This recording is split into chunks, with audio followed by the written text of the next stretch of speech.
Very good morning and warm welcome to Online Anaesthesia Postgraduate Teaching Program on Zoom platform, sponsored by Abdullah and hosted by A1 Logics and here by Anaesthesia TV.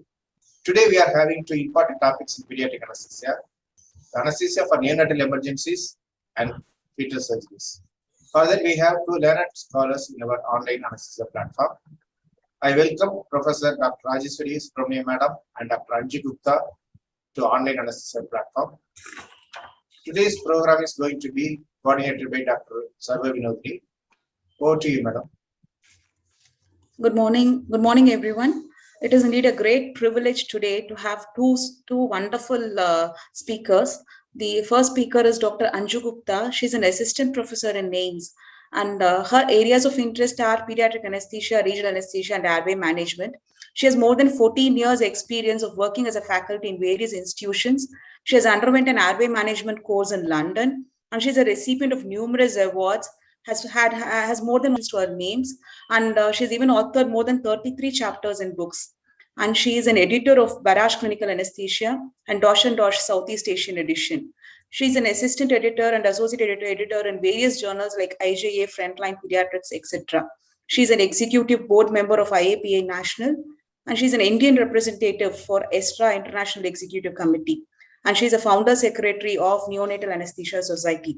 Who else would be the apt person to speak to us regarding the neonatal surgical emergencies? So here, Dr. Anju Gupta ma'am is there to enlighten about the neonatal surgical emergencies and the anesthetic considerations in that.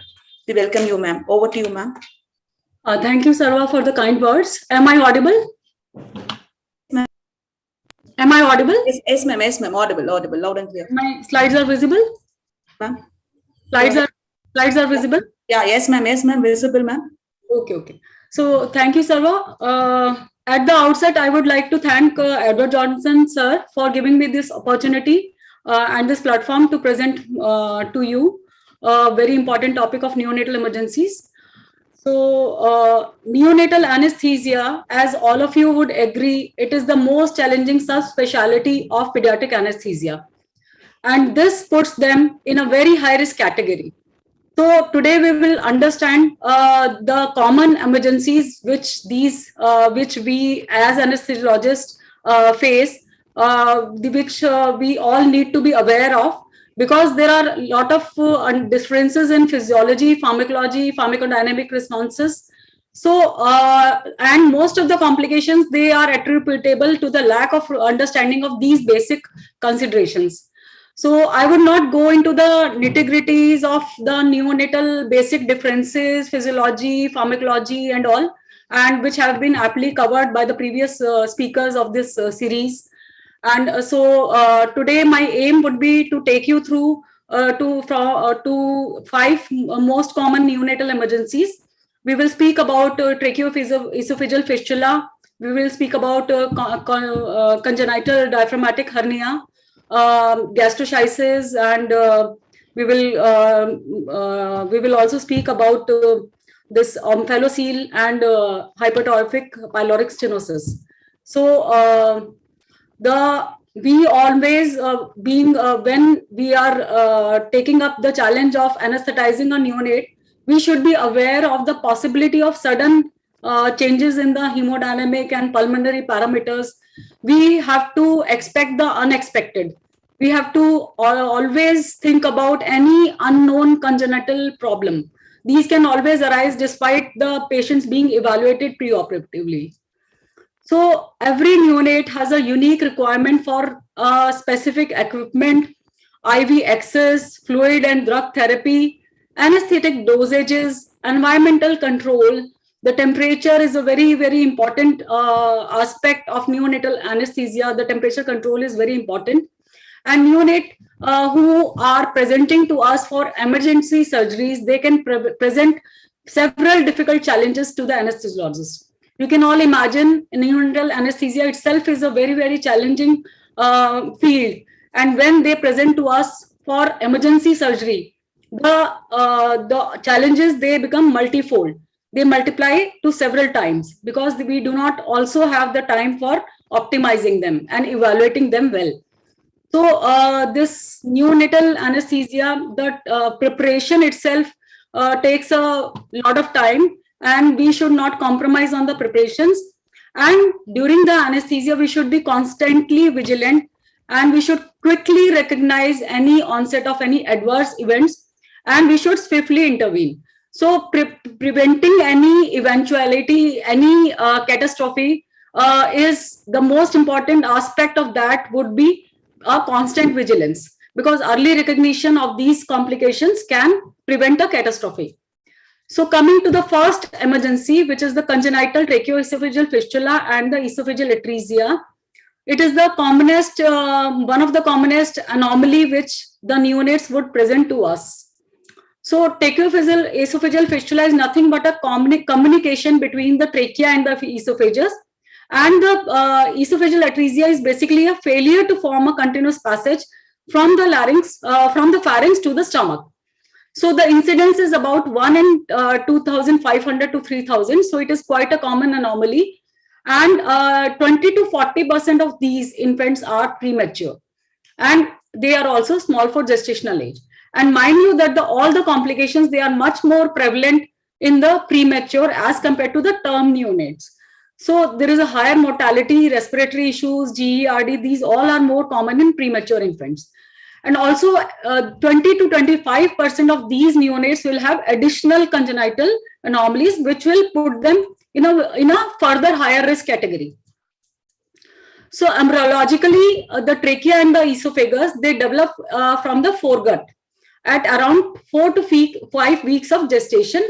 And the tracheal primordium, it develops as an outgrowth from the foregut. And there is an active growth of this septum, mesenchymal septum, which divides the foregut into the respiratory and the GI structures. So if there is any interruption in the progression of this septum, it can lead into various stages of tracheoesophageal fistula. So one very important thing to know here is the Gross's classification, which is the one which is most commonly used. So type A is basically esophageal atresia, where there is a lack of continuity of the esophagus without any communication between the trachea and the esophagus. Type B is when the upper esophageal pouch is communicating with the trachea, while the lower esophageal pouch has an upper blind end. Then this is the one, type C, which is present in almost 86% of cases, where the upper esophagus, it ends in a blind pouch, and the lower esophagus is communicating with the trachea. Then the type D, where both are communicating, whereas type E is a kind of H type of fistula, which we say, where the trachea and the esophagus are communicating while there is a continuity of the esophagus. And there is also one type F described, where there is only esophageal stenosis. So another classification which has been described is the Vogt classification, which is more or less similar, but there are minor differences. It classifies as type 1 to type H, or the type 4.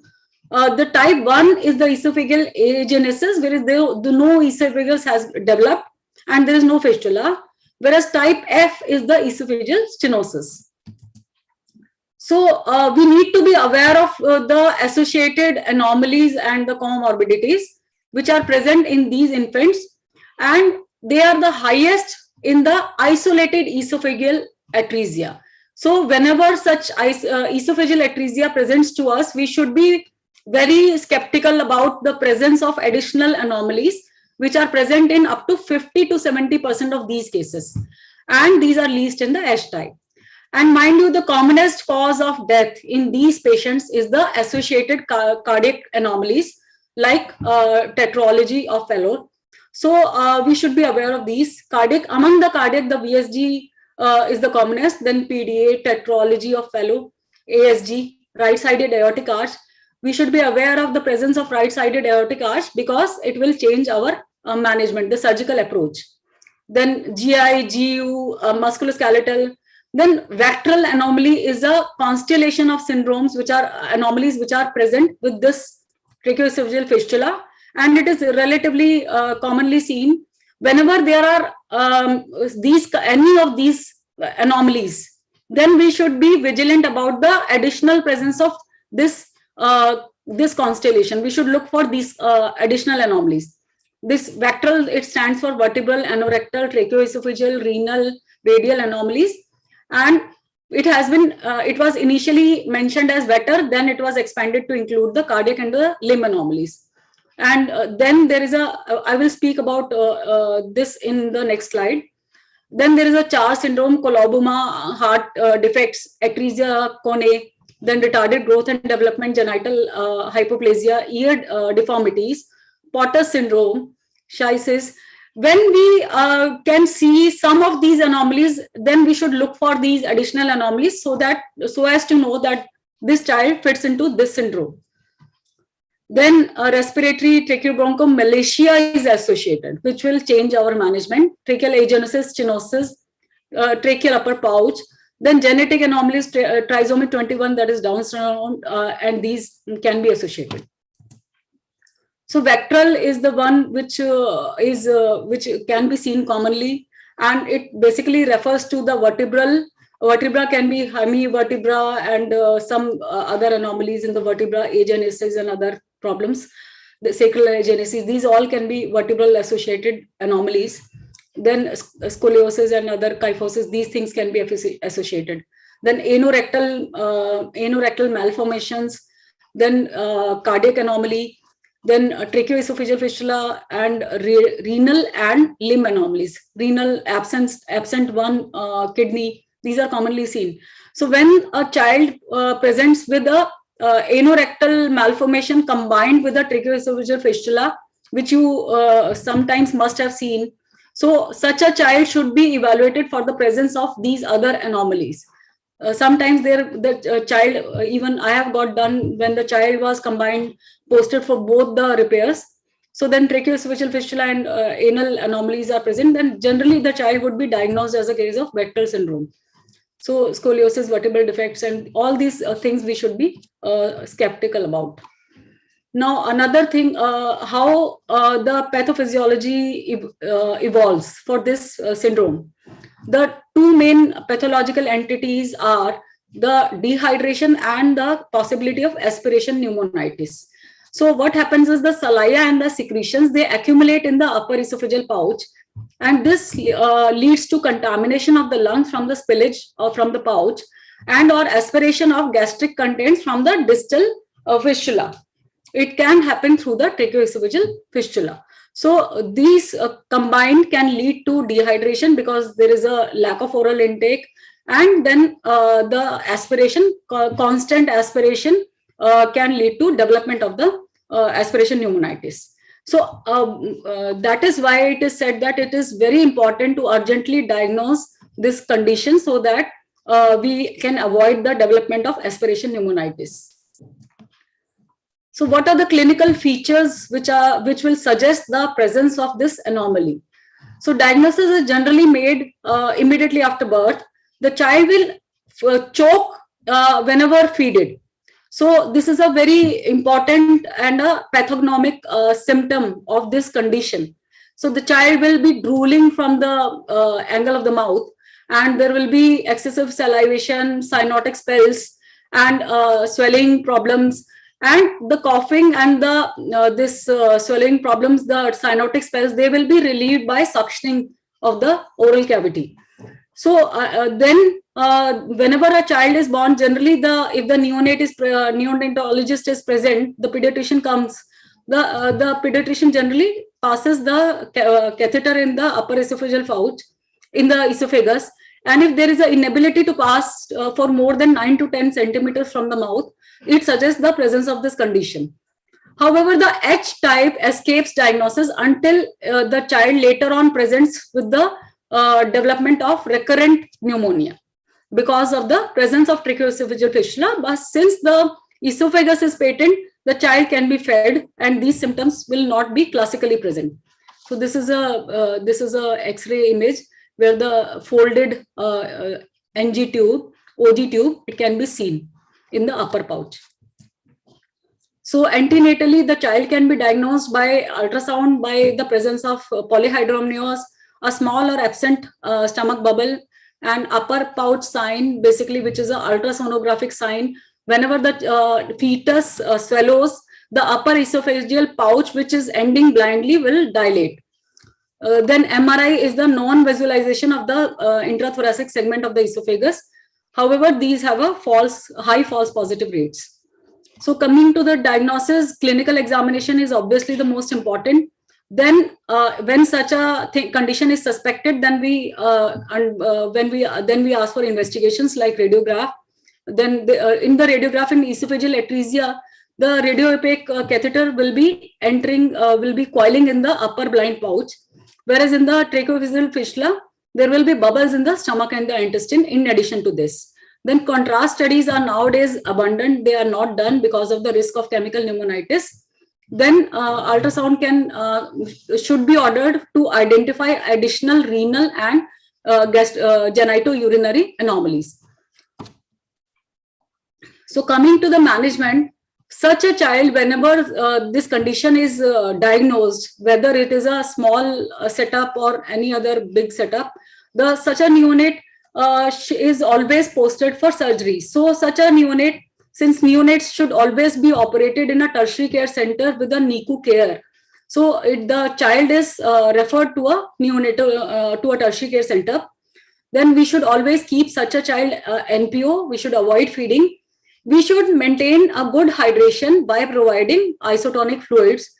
Then such a child is earlier the child used to be placed prone with a continuous suction of the nasogastric tube. Nowadays, generally they are kept upright or semi-prone position to minimize the GERD.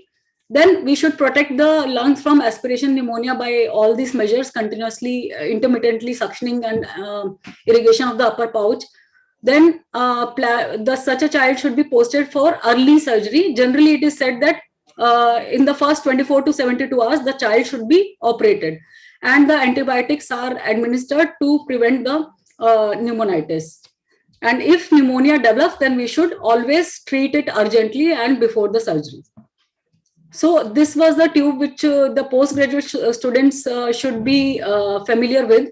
This is a Rapoglay tube, which was earlier used most. I have had a word with my pediatric surgeons. They are not generally using this kind of tube nowadays, but it is mentioned in the text and in the textbooks. So basically, it is a tube with two lumens. One is for attaching the suction tubing, and one is for injecting the saline and the air.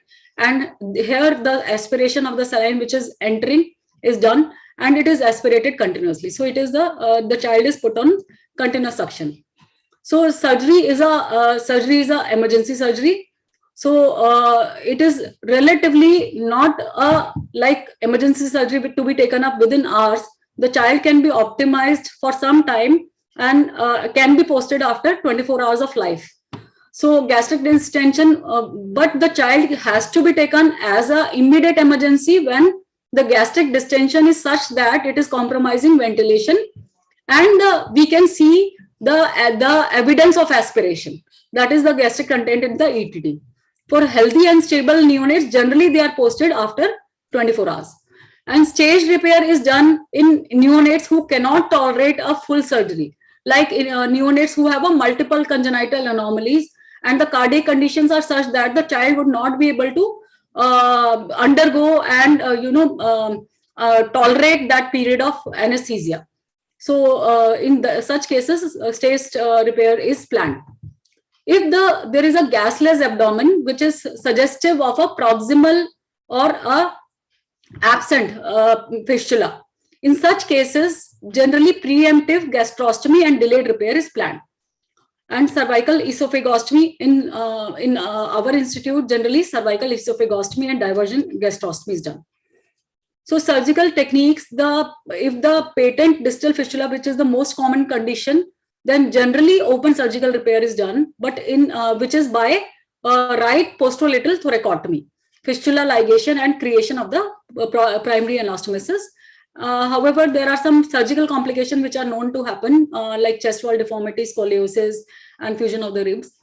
Then minimally invasive techniques have now come in vogue, like thoracoscopic repair, but they are generally done at very advanced centers by skilled surgeons. So the advantage is that it provides excellent visibility of the anatomic structures like azygous vein and vagus nerve. These all are clearly seen. So that reduces the morbidity. So what are the major challenges in front of us when we are managing a case of tracheoesophageal fistula? It is the presence of aspiration pneumonia, associated congenital conditions, overdistension of the stomach, which will lead to inability to ventilate, and the need for postoperative ICU care. So anesthetic management starts with the preoperative evaluation. We should take a detailed history of the neonatal course till now, like the mode of delivery, the feeding history, any previous family history. Then systemic examination should include the presence of dysmorphic features like facies, which will suggest a difficult airway management, cardiovascular and respiratory problems. And laboratory investigations would include the blood investigations, chest X-ray, ECG, and ABG, sorry, not ECG, ABG, to identify the current lung condition and to determine if OLV will be tolerated well. Like for thoracoscopic surgeries, one lung ventilation may be needed. Then echocardiography may be ordered in cases where we are suspecting condition, and if it is possible, it should be done for all the cases. So it should be to identify the coexisting cardiac anomalies and to rule out vascular anomalies, especially the right aortic arch. In such a case, the surgical approach changes from right thoracotomy to the left thoracotomy. So it is very important to know. Then ultrasound study will include ultrasound KOB and CNS to rule out additional anomalies. Then there are certain risk assessment scores which have been described, which will basically suggest the prognosis of the child and some surgical decisions. So in this Waterston classification, which was the earliest one, it was used most commonly. It was based on the birth weight and the additional comorbidities. So the group A was when the birth weight was more than 2.5 kgs and there was no complication. Such a child could undergo surgery straight away. A child with a weight between 1.8 kg to 2.5 kg and no complication can also undergo surgery, but a child may need some stabilization. A child more than 2.5 kg with moderate pneumonia or congenital anomaly will need stabilization before surgery. Type C, when the child birth weight is less than 1.8 kg with no complication, will still undergo staged repair. And more than 2.5 kg with severe pneumonia and congenital anomaly will go for staged repair. This is one Montreal classification. All of this basically you need to be familiar with, and sometimes they are asked in the exam. So the postgraduate student should go through these classifications. Group 1 is isolated major anomaly, isolated dependence of the mechanical ventilation and presence of non-significant anomalies. And group 2 is based on severe anomalies and dependence on mechanical ventilation. Then this is a Spitz classification for prognosis. This is another very commonly used classification. The more than 1.5 kg with no major anomalies, with the advancement of technology and other advancement in the knowledge of the pathophysiology, now it has been seen that the survival rate for any infant who is more than 1.5 kg without any major anomaly can go up to 97%. So this is the Spitz et al. They mentioned the survival rate of up to 97% in 1994, and all the survival rates have gone up in 2006 when they were assessed by Lopez et al. Because of the presence of better drugs, better techniques, and advancement of technology. So now less than 1.5 kg or any major anomaly, if these conditions are present, still the survival rate can be 82%. And if both are present, then survival rate can still be 50%. So there is a lot of improvement in the survival rates. This is the most recent one, Okamoto modification. They have mentioned that class 1 with more than a birth weight of more than 2 kg will have 100% survival. Class 2 with birth weight less than 2 kg with no cardiac anomaly will have a 81% survival, and birth weight more than 2 kg with major cardiac anomaly have a 72% survival but have a relatively high risk, and those with major cardiac anomaly and less than 2 kg will have a low survival. Now coming to the intraoperative period, the monitoring would include the standard ASA monitoring. Temperature definitely should be monitored, and then precordial stethoscope is one thing which is additionally useful in this condition, because the child is placed in the thoracotomy position, and then sometimes the monitors, if they stop working, then we are in a soup. So this precordial stethoscope, they allows a breath to breath monitoring to determine the ventilation to the dependent lung. Sometimes what happens is that the tube may migrate, because we place the tube very distally, then it is very likely that even small movements or intraoperative stretching of the structures can make the tube migrate. And also like in cases where we have achieved a one lung ventilation using, say, using any this isolation devices, even these balloons, they can come out or they can migrate. So it is very important to place a precordial stethoscope in the axillary line in the dependent side.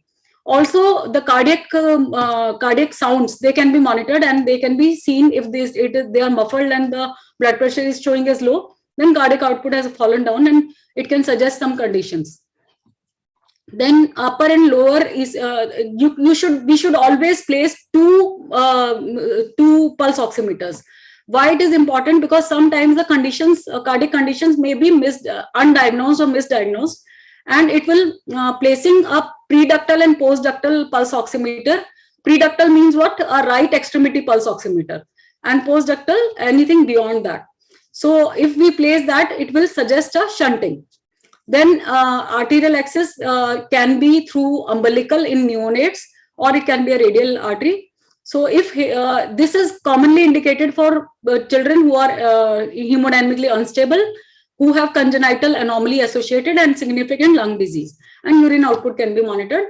So thoracotomy is the most common right posterolateral approach is used.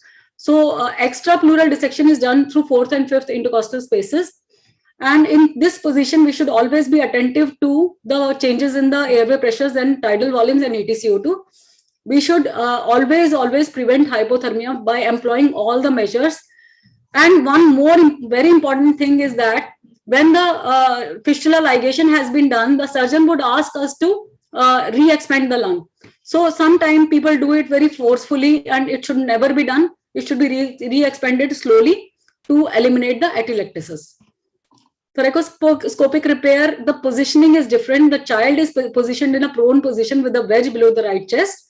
Operatic pneumothorax compresses the ipsilateral lung. So you should be aware of this, that most of the cases the surgeon would still not ask us for OLV. Most of the cases the surgeon, the pneumothorax, which is created pneumothorax, the operative pneumothorax, it will compress the ipsilateral lung, and so OLV may not be needed. But this can lead to desaturation and fall in the venous return, and CO2 which will be insufflated into the thorax, can lead to hypercarbia and acidosis. Airway management is a very important aspect for anesthesia. So earlier, awake intubation was recommended with topical anesthesia.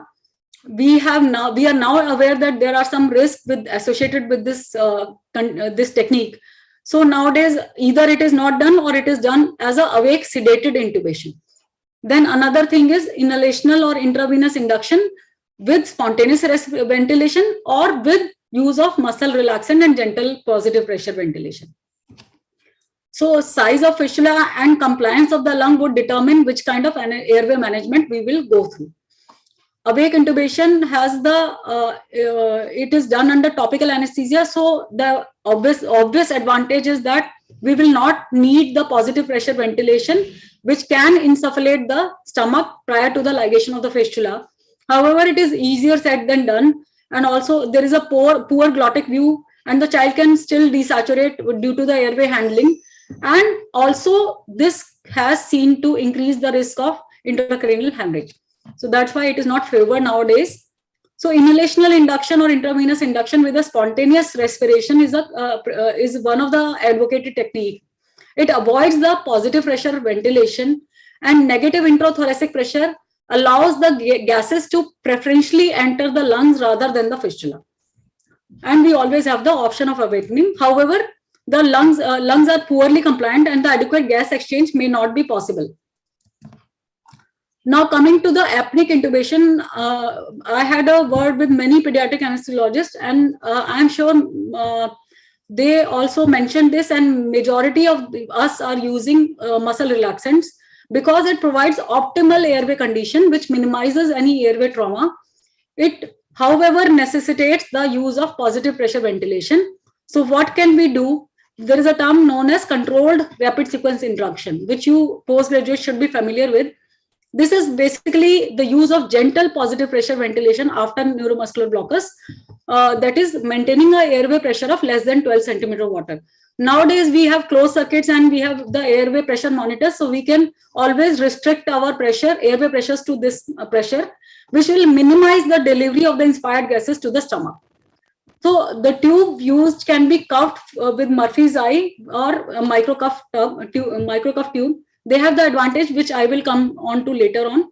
And the position of the tube, it is said that optimal position of the tube is distal to the fistula and above the carina, and the bevel should be facing anteriorly because it provides an additional wall which can cover a distally placed fistula. So positioning of the ETT, when the ETT is generally, endotracheal tube is generally placed endobronchially, it is deliberately pushed into the bronchus. It is deliberately pushed into the bronchus, and another assistant would be auscultating over the lungs. And as soon as the air enters the lung and it is not present at that time, we auscultate over the epigastrium, and the stomach is not being insufflated. That is the right point of fixing our tube. At this point, the bevel is turned anteriorly so that we get an additional amount of the wall of the tube. So there are some additional approaches which have been described, like fiber optic guided intubation. It has an additional advantage that we can visualize the fistula and place the tube distal to that. Then if there is a large distal fistula, like if there is a pericarinal fistula, which is a very big fistula, then we can do bronchoscopy and we can use Fogarty catheter or bronchial blockers to block the fistula, and this can be followed by the endotracheal intubation. However, it is easier said than done, and this Fogarty catheter, the placement before endotracheal intubation, it can be very tricky in these small neonates, especially preterm neonates, and this can even come out while the surgery is going on. So we need to, it is done, but we need to be very skilled in this, and we need to be aware of this complication. Then endobronchial intubation in the left main bronchus. This is done in many cases, and sometimes in emergency, then it can be done and to achieve one lung ventilation, but the child should be in good condition to tolerate one lung ventilation. Then there is a one suggestion of using a cuffed endotracheal tube, like we take the tube distal to the fistula and we inflate the cuff, and it has been suggested that it will block the fistula. Let's see. So this is one of my reports where a child who was 9 days of life, he presented with a large precarinal tracheoesophageal fistula and bilateral pneumonitis for tracheoesophageal fistula repair. So in this case, the child had a bilateral pneumonitis, so lung compliance was obviously very poor. So when we ventilated with a uncuffed tube, we were not able to do it. Then a microcuff tube was used, and it was taken distally, and though I did not use a fiber optic bronchoscope, I did a deliberate endobronchial intubation and then pulled it out and then inflated the cuff. So it blocked the distally placed fistula very well. Why? Because microcuff tube, the cuff is placed very distally, more distal than the conventional endotracheal tubes. So in this case, it came to our rescue and we could then ventilate. So this was another concern. This is another concern. This happened to me in another case. where we did the conventional bypassing of the tracheoesophageal fistula by deliberate endobronchial intubation. But what happens is when there is a distally placed fistula and you have placed the tip very distally, sometimes with the surgical positioning and pressure, the tube might, be touching the carina. In such cases, the pressures will be rising and you will unnecessarily be looking for the conditions, what happened to the child. And then you will be ruling out other conditions. But it was a very simple thing that it was touching the carina and it can increase the airway resistance and it can stimulate the carina, and other complications, even spasm can happen intra-op. So it can become a very tricky situation. So then in this case, we did a fiber optic bronchoscopy to rule out a distally placed fistula. So it was seen that the fistula was very distally placed, because if we were withdrawing it for a millimeter, then the gastric insufflation was happening. So it has been seen in previous studies also that in many cases the fistula lies within 1 centimeter of carina, and in some cases it is even bronchial in origin. So we should be aware of this fact, and we should be vigilant, and ideally we should use preoperative bronchoscopy in all TOF conditions to so that in cases where there is a large distal fistula, it can alter our airway management accordingly. Intraoperative concerns, surgical manipulation, as all of us who have been managing these cases, surgical manipulation can alter the hemodynamics and VQ mismatch can happen. Accidental fistula intubation can happen, which can lead to gastric insufflation. And in one case, this has led to mortality. There is one report that the fistula was accidentally intubated. Then accumulation of the blood and secretions can obstruct the ETT. So in cases the pressures are rising, then ETT suctioning should be done and this thing should be ruled out. Then careful manual positive pressure ventilation after fistula ligation. As I mentioned that if you do it forcefully, it can lead to development of a pneumothorax. Then complications, surgical manipulation of the lungs can cause significant disturbance of the hemodynamics. The cardiac output can fall, especially in cases where there are associated congenital anomalies. Then in these cases, we have to ask the surgeon to stop for a while. We re-inflate the lungs, we allow the hemodynamics and the saturation to come up to improve, and then we can allow the surgery to happen. So retraction can even occlude the trachea and the bronchi. Just one thing which I want to mention here is that the neonatal trachea is very compliant. The tracheal cartilages are very, very soft. So any pressure on them can occlude even the trachea or the bronchi. So, and then after fistula ligation, the anesthesiologist may be asked to perform positive pressure ventilation. So we should do it very slowly. Azygous vein needs to be tied off for exposure, and rarely the IVC drains directly into the right atrium via the azygous vein. So in such cases, when the azygous vein is ligated, the child can become unstable. So this is one of my cases where I faced complete loss of ventilation in 2 cases. I just wanted to mention because it is a very rare cause. So in one case, what happened was that the surgeon had accidentally transected one of the bronchi instead of the fistula. So we should be aware that these kind of things can happen. So whatever we were ventilating, it was jetting out through the surgical incision. So there was complete loss of ventilation to the fistula, to that bronchus which had been transected. So immediately what I did was, how I managed was that I pushed the tube into the bronchus in a desperate attempt, and luckily it went to the other bronchus and I could ventilate. And quickly the surgeon ligated that bronchus, and then it was the condition we could control.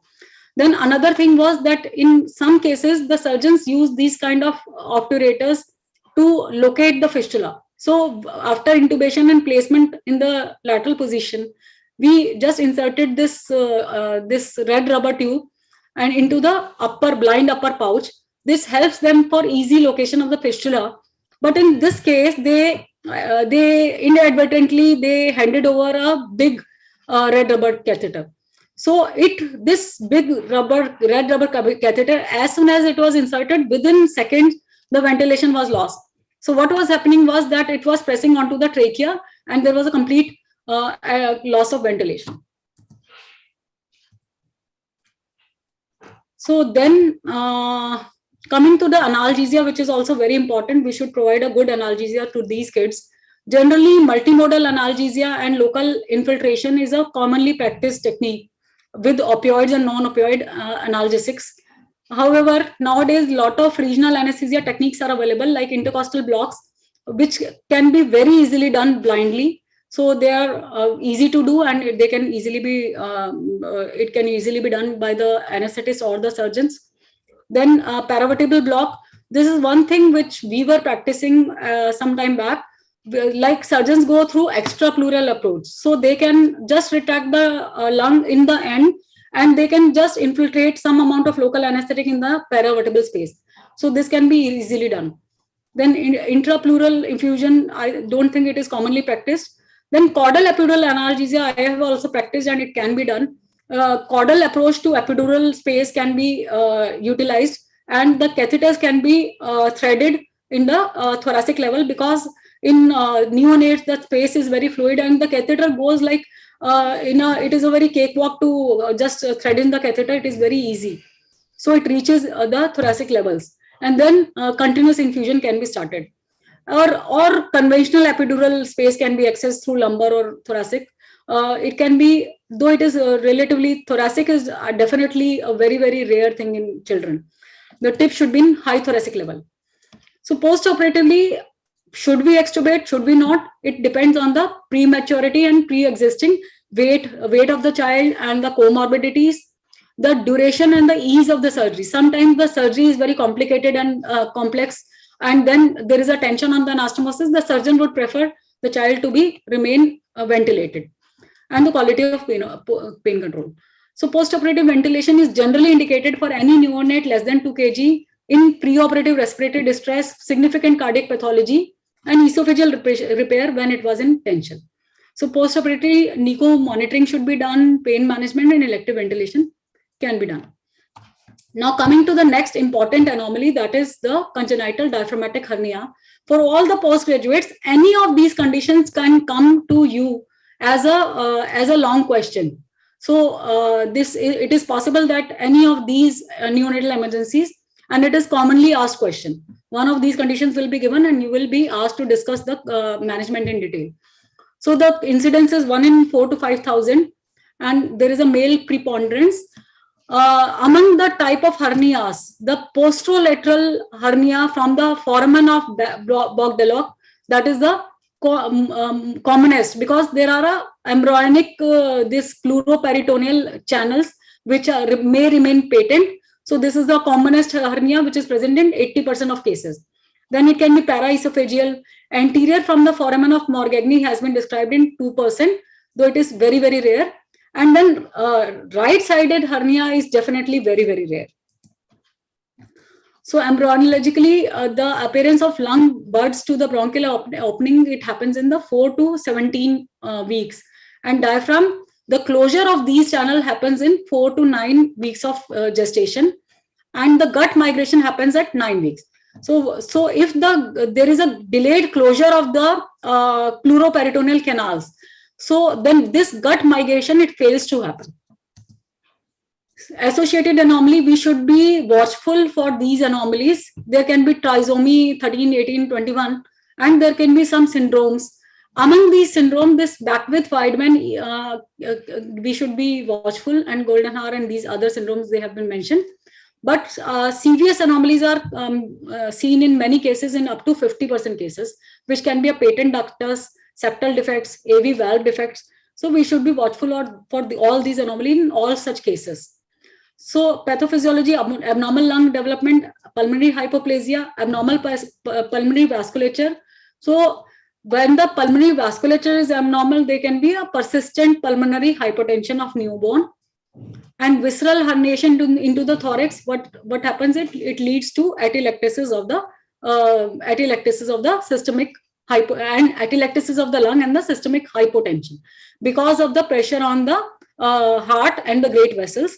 So hypotension and atelectasis will happen, and the lung hypoplasia happens if the gut has migrated into a large amount of gut is there in the thoracic cavity since early gestational age. So all this will combine to lead to hypoxemia. So there are some predictive scores which we need to be aware of. Prenatally, if the lung to the head ratio is found to be less than 0.8, it has been seen that there is 100% mortality. And if it is more than 1.4, there is no mortality. Postnatally, if the gestational age is less than 33 weeks and the weight is less than 1 kg and cardiac anomalies are associated, this is a very, very risky condition. Then Bones nomogram, it is one nomogram which has been described, and you need to be aware of this. There is 100% survival in children who have less than 40 PaCO2 and ventilatory index, which is the mean airway pressure multiplied by the respiratory rate. It is less than 1000. So initial resuscitation, this condition is never presented to us as a very rarely does it present as an emergency. It is generally nowadays said that it is not a immediate emergency, and we can stabilize the child well before the surgery. So such a children who has a severe condition, they can be intubated and mechanically ventilated with a lung protective strategy, and we should always avoid bag mask ventilation to further worsening the condition. So lung protective strategy: low tidal volume, high respiratory rate, peak airway pressure less than 25 centimeter water. Pre-ductal saturation, the aim is to keep it from 85 to 95. We don't aim for 100%. PaCO2, the aim is for slightly hypercapnic, permissive hypercapnia, that is 45 to 60. And the pH should be aimed for more than 7.3. Resuscitation and stabilization, the child is nursed in a semi-upright and semi-lateral position. Decompression of the lungs is done. Vasopressor appropriately are used. Serial monitoring of the ABG and the electrolyte are done. And maintenance of the body temperature is of paramount importance, because hypothermia can worsen the pulmonary hypertension and which will lead to further worsening. I'm sorry, this has come again.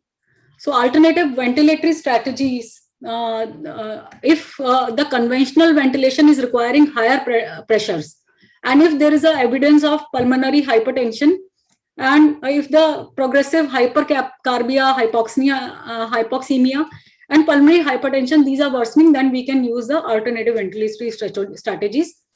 We can use high HFOV for high peak airway pressures. For high pulmonary artery pressure, we can use inhaled nitrous oxide.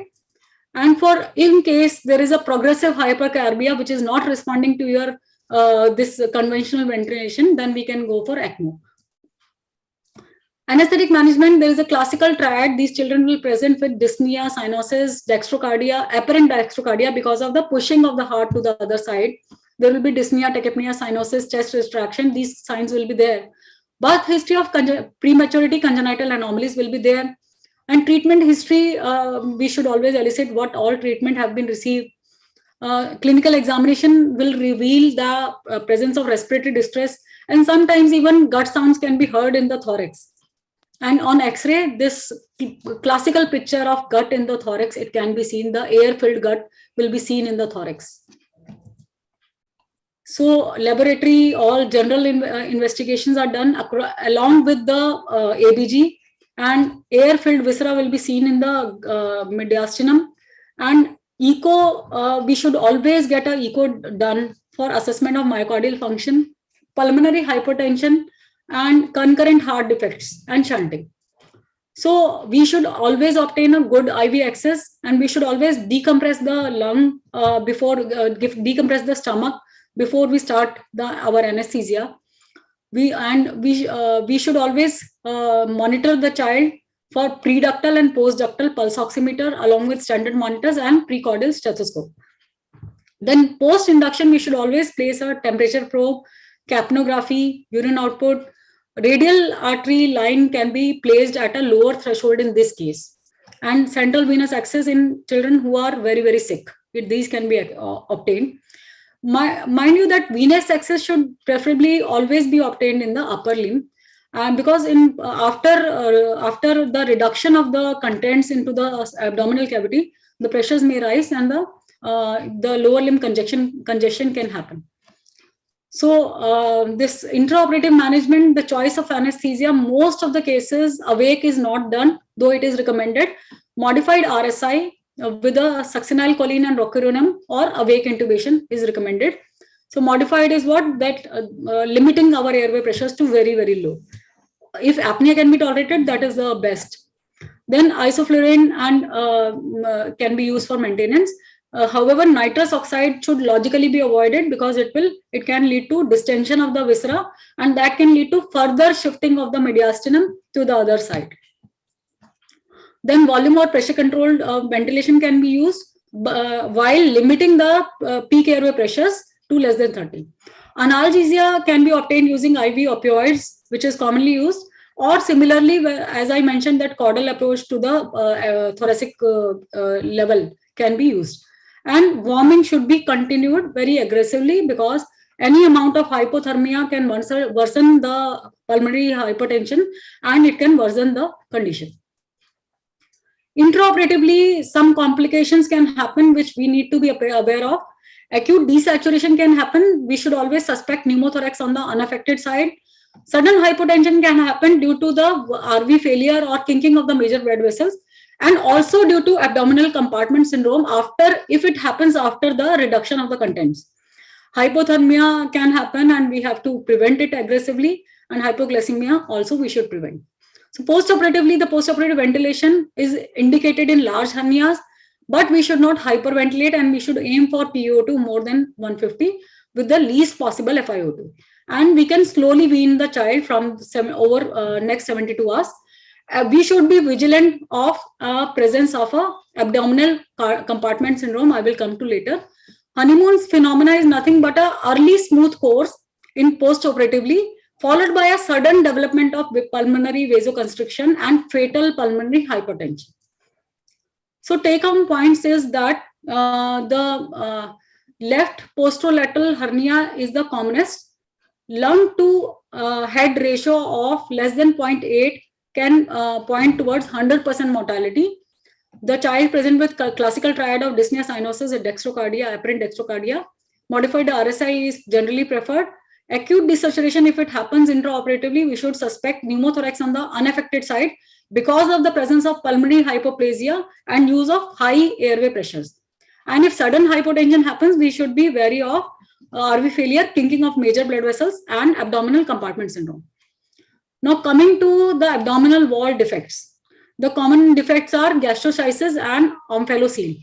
So since the management is more or less common, I will discuss them together.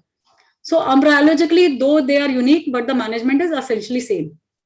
Omphalocele is due to the failure of the loops, bowel loops, to re-enter the abdominal cavity at 10th week of life.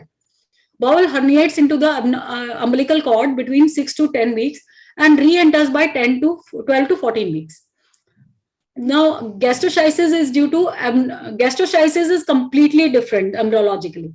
There is an abnormality of the right omphalomesenteric artery or right umbilical vein, which leads to dysplasia or complete atrophy of the abdominal wall, central abdominal wall, and right umbilical hernia area gets ischemic and the bowel is completely out of the abdominal cavity. If it develops later in life after the gut has returned to the abdominal cavity. Say this gut was already there in the abdominal cavity, but due to the ischemia of the paraumbilical area in the right side, the gut comes out of the abdominal cavity. There is an inadequate mesoderm. So these are the two pictures of the classical pictures of omphalocele and the gastroschisis. You can see a clean hernial sac in this omphalocele because it is covered by the amniotic membrane. And the umbilical cord, it is directly attached to the sac. So it is major problem will be is the replacement of this content into the small abdominal cavity, because the abdominal cavity has not had the opportunity to develop because the gut content have been outside, so it has not sufficiently developed. In this condition, gastroschisis, there is the gut is injured because there is a matting, foreshortening, and the peeling of the gut covering, and there is no clean membrane or amnion which is covering this, and the umbilical cord is lateral to this. Umbilical cord is away from this anomaly, this gut contents. So the difference is that the incidence is rarer for omphalocele is rare. Gastroschisis is rarer, sorry, Omphalocele is 1 in 4,000. It is around 1 in 10,000. The pathology we have discussed. Defect is open and inflamed edematous bowel. Whereas in omphalocele, the gut is intact, the amnion is covering, and the peritoneum is inside. The associated anomalies, however, are rare in gastroschisis, and we should always be watchful for anomalies in case of omphalocele, which are present at a very, very high incidence in omphalocele.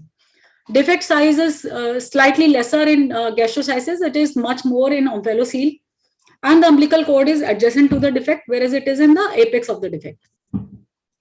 So the associated anomalies, the cardiac defect is the commonest, which is present in 30 to 40% cases. GU anomalies, chromosomal anomalies, these all are present. I have seen one case of Beckwith-Wiedemann syndrome with omphalocele. It is a triad where omphalocele is present and visceromegaly is present and hypoglycemia is present. So if you see some kind of indication for visceromegaly, in my child, the tongue was very large, which made us suspect this condition. Hypoglycemia was also found later on. So immediate management for omphalocele, the gut is covered by a bowel, is covered by a sac, and it is semi-urgent. Since it is covered, so the heat loss and the water loss, it is slightly less. So surgery, however, is indicated because unless it may become urgent in case the sac ruptures. In gastroschisis, the bowel should always be covered with cellophane to reduce the evaporative losses, because the evaporative losses can become very high and these children can be very, very dehydrated. So we should resuscitate these children preoperatively. We should prevent hypothermia because the gut is exposed, and we should provide IV fluids to rehydrate the child. We should give nasogastric tube and aspirate and decompress the gut contents, and antibiotics should be started. And in gastroschisis, it is more of an emergency surgery. So gastroschisis stage surgery is common. Why? Because I had told you that the abdominal cavity has not had the opportunity to develop well, because the contents are outside. So the abdominal wall may not be sufficiently developed to accommodate these gut contents. Stage reduction, first stage is stage reduction of the herniated bowel loop using a cystic pouch.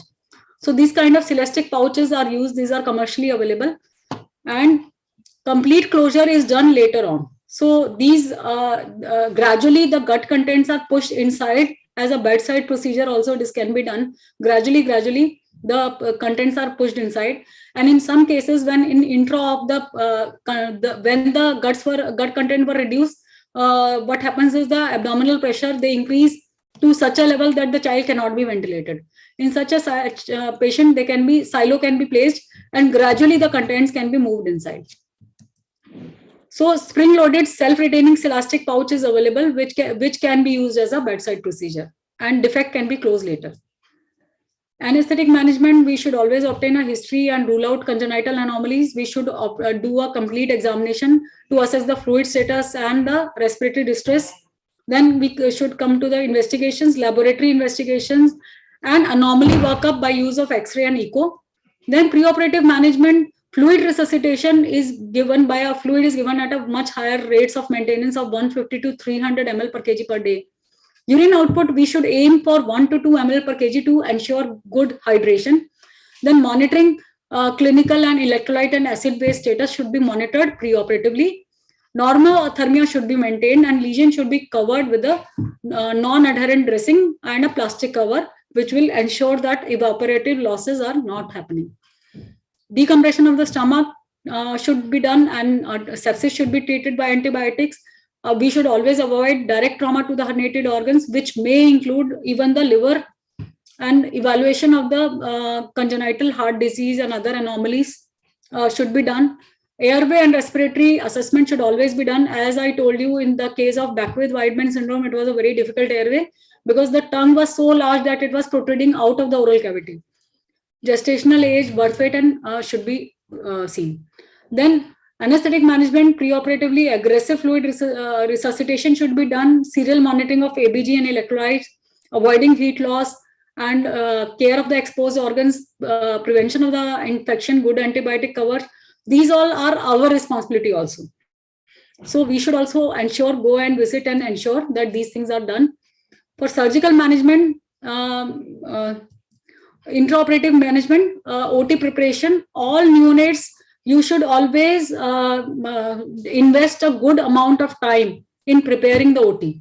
Warm the theater, increase the temperature to 27 to 29 degree for a term neonate, and for a preterm neonate 29 to even 31 degree. And prepare active warming devices and IV fluids. Venous access, similarly in this case also, should be secured in the upper limb. Gastric decompression is done before induction of anesthesia also, and standard ASA monitors and temperature probe, capnography, urine output, CVP and should be done. Now in this case, additional monitoring which will be useful is the indirect intra-abdominal pressure measurement by use of intravesical pressure. They are used as a surrogate for intra-abdominal pressures.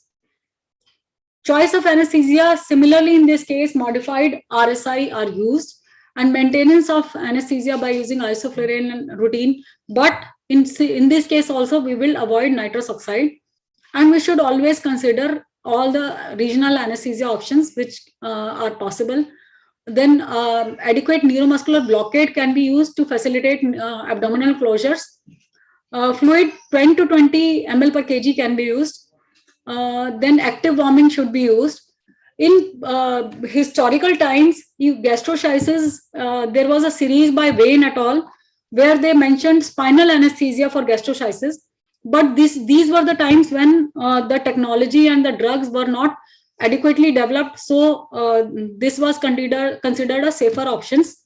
But in these times, with the availability of all the advanced things, this thing is a rarely reported technique.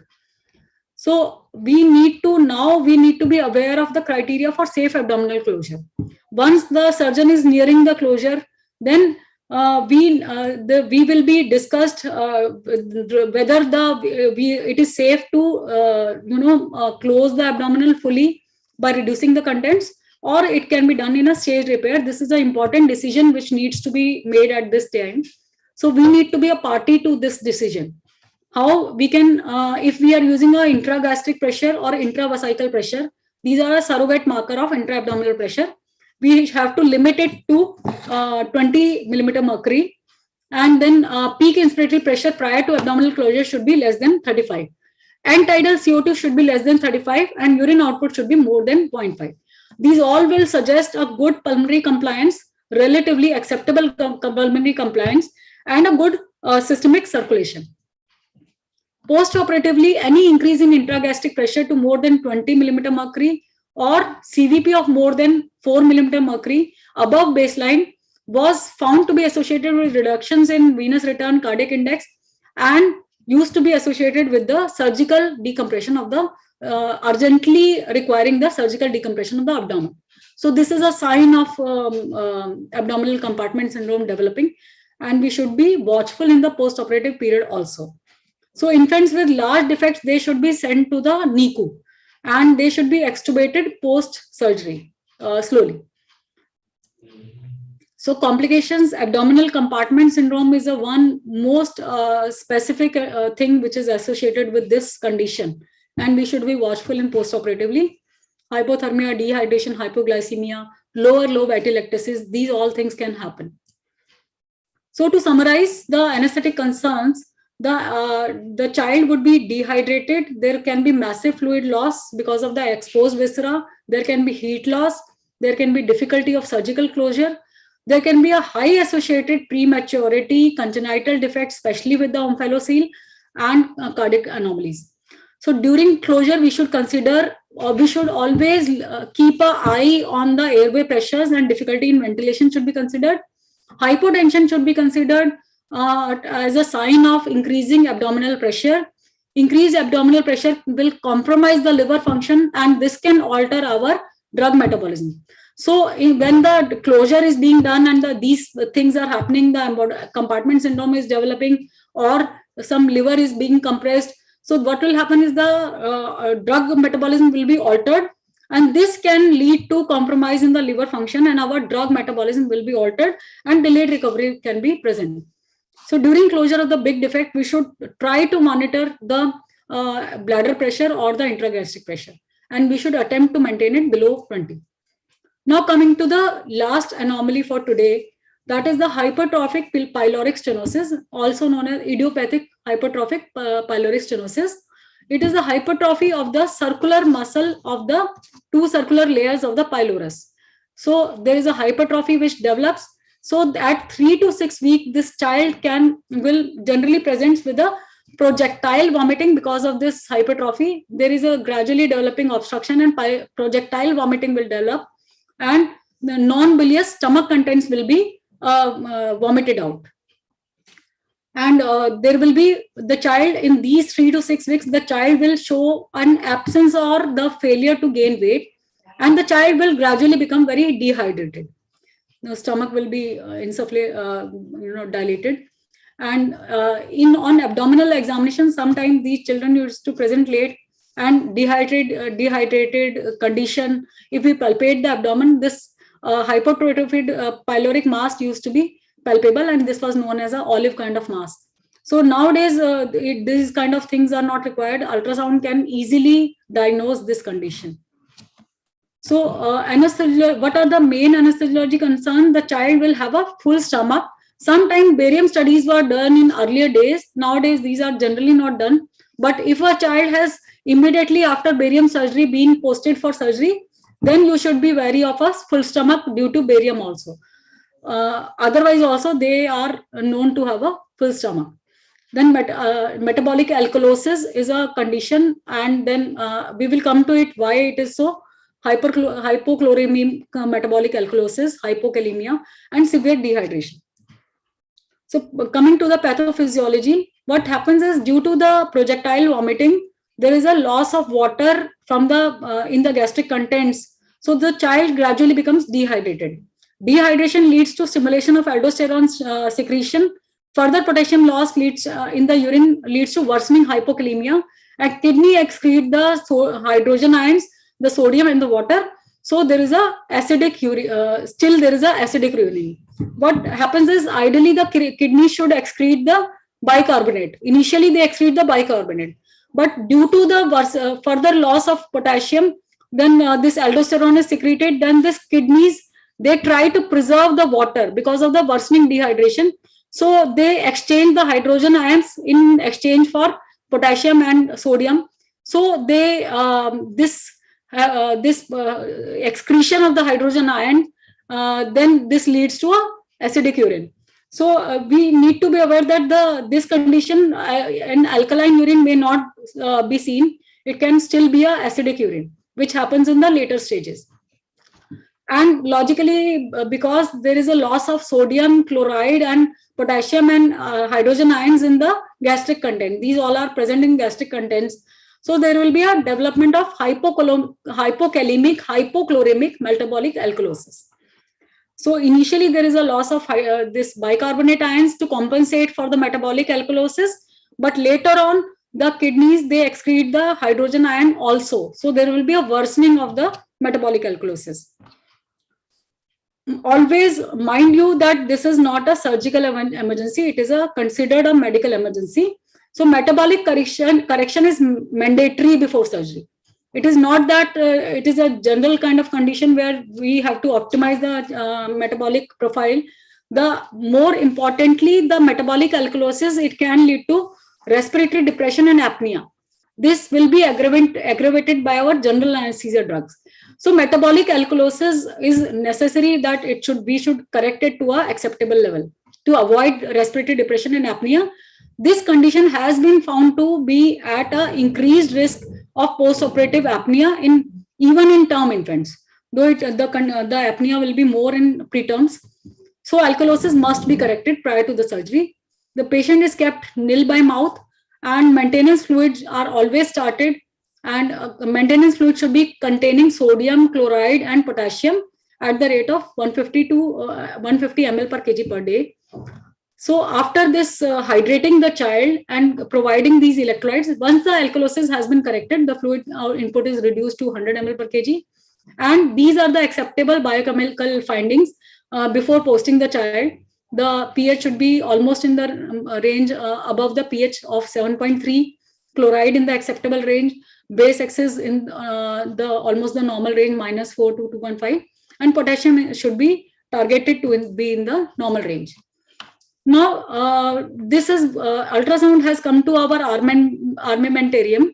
So pre-operatively, even we can use ultrasound to look for the full stomach and diagnose the full stomach, and we can then aspirate and see whether it has been deflated. So this is the picture of a full stomach in a hypertrophic pyloric stenosis child. We can see a starry sky appearance, which is classically seen with the liquid in the stomach. And this is the liver margin. Now the stomach has been emptied. You can see this hyperechoic dot in the center, which is basically nothing but the nasogastric tube.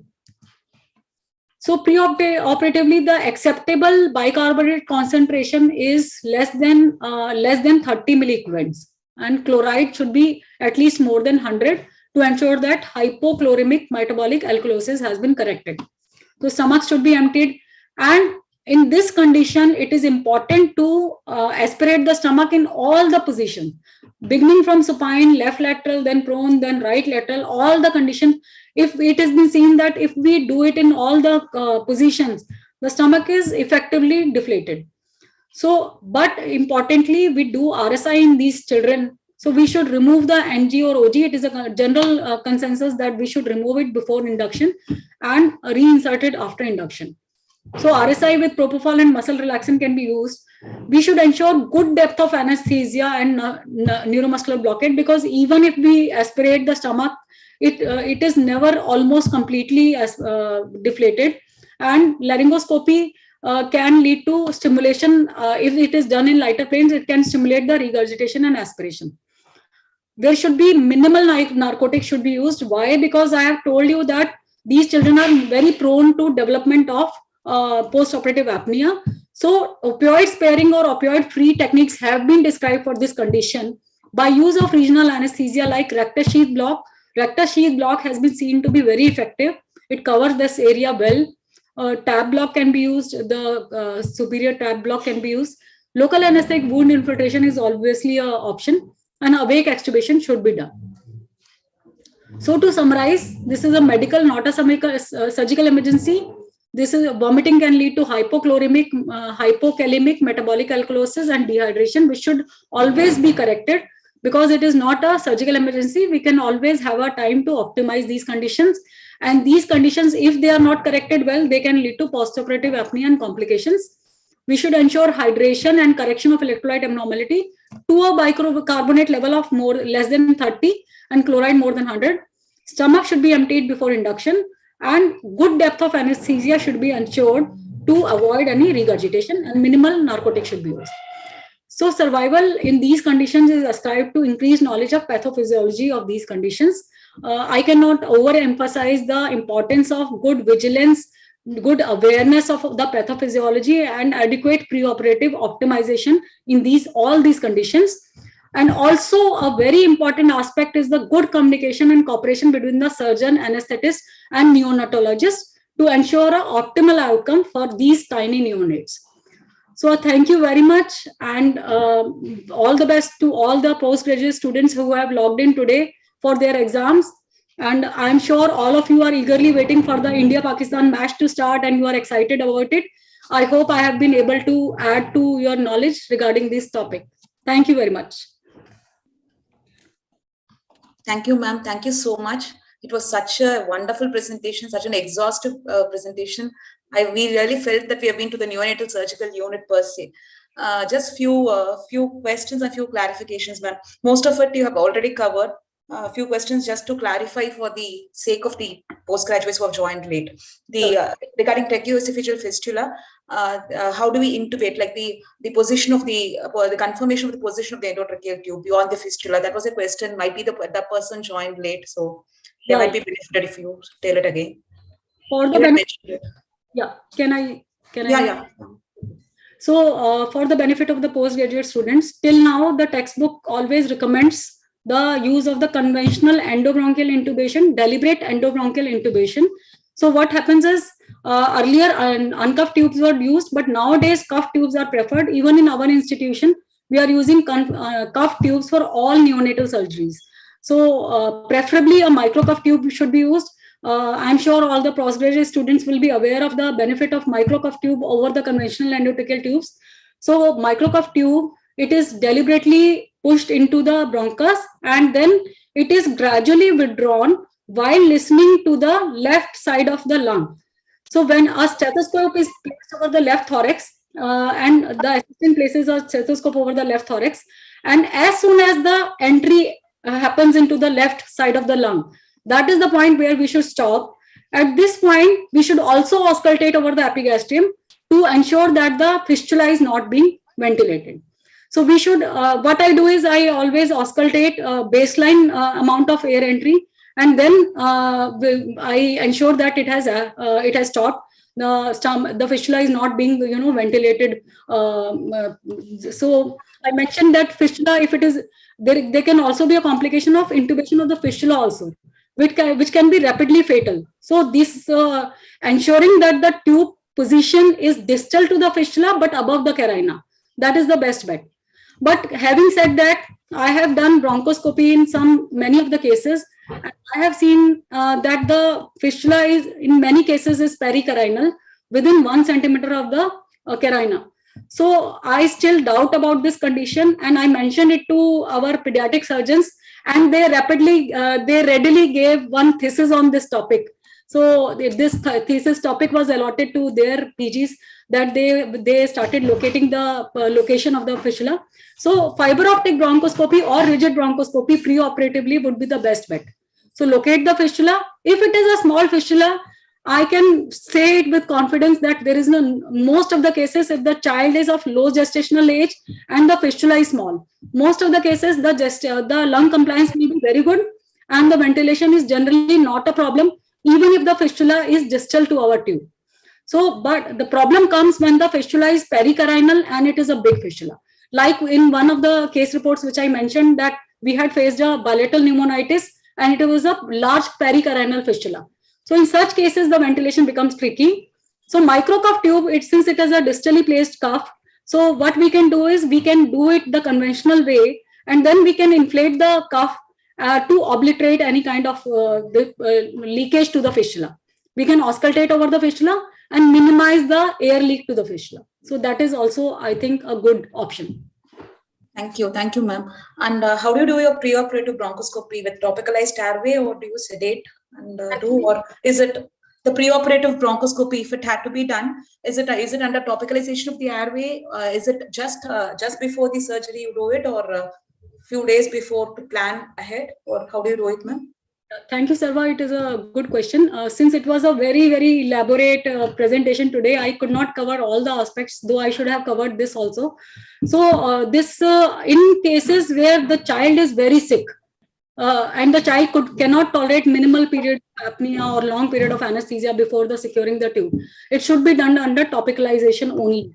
But in my cases, I have done it after induction of general anesthesia, and fiber optic bronchoscope was inserted through the endotracheal tube, and it was taken, and then the tube was withdrawn till I could see the fistula.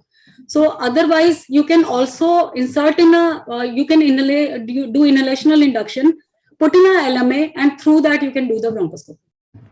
Okay, thank you. And any personal experience of using Fogarty in such patients for the one lung ventilation, for thoracoscopy, or for an open procedure? Actually, I have not personally used for this case, and thoracoscopy was once planned, but the surgeon denied use of OLV. In most of the cases, you will discuss with the surgeon and they will say, no, we don't need OLV. So it is generally not needed. I have used Fogarty once, but for another condition.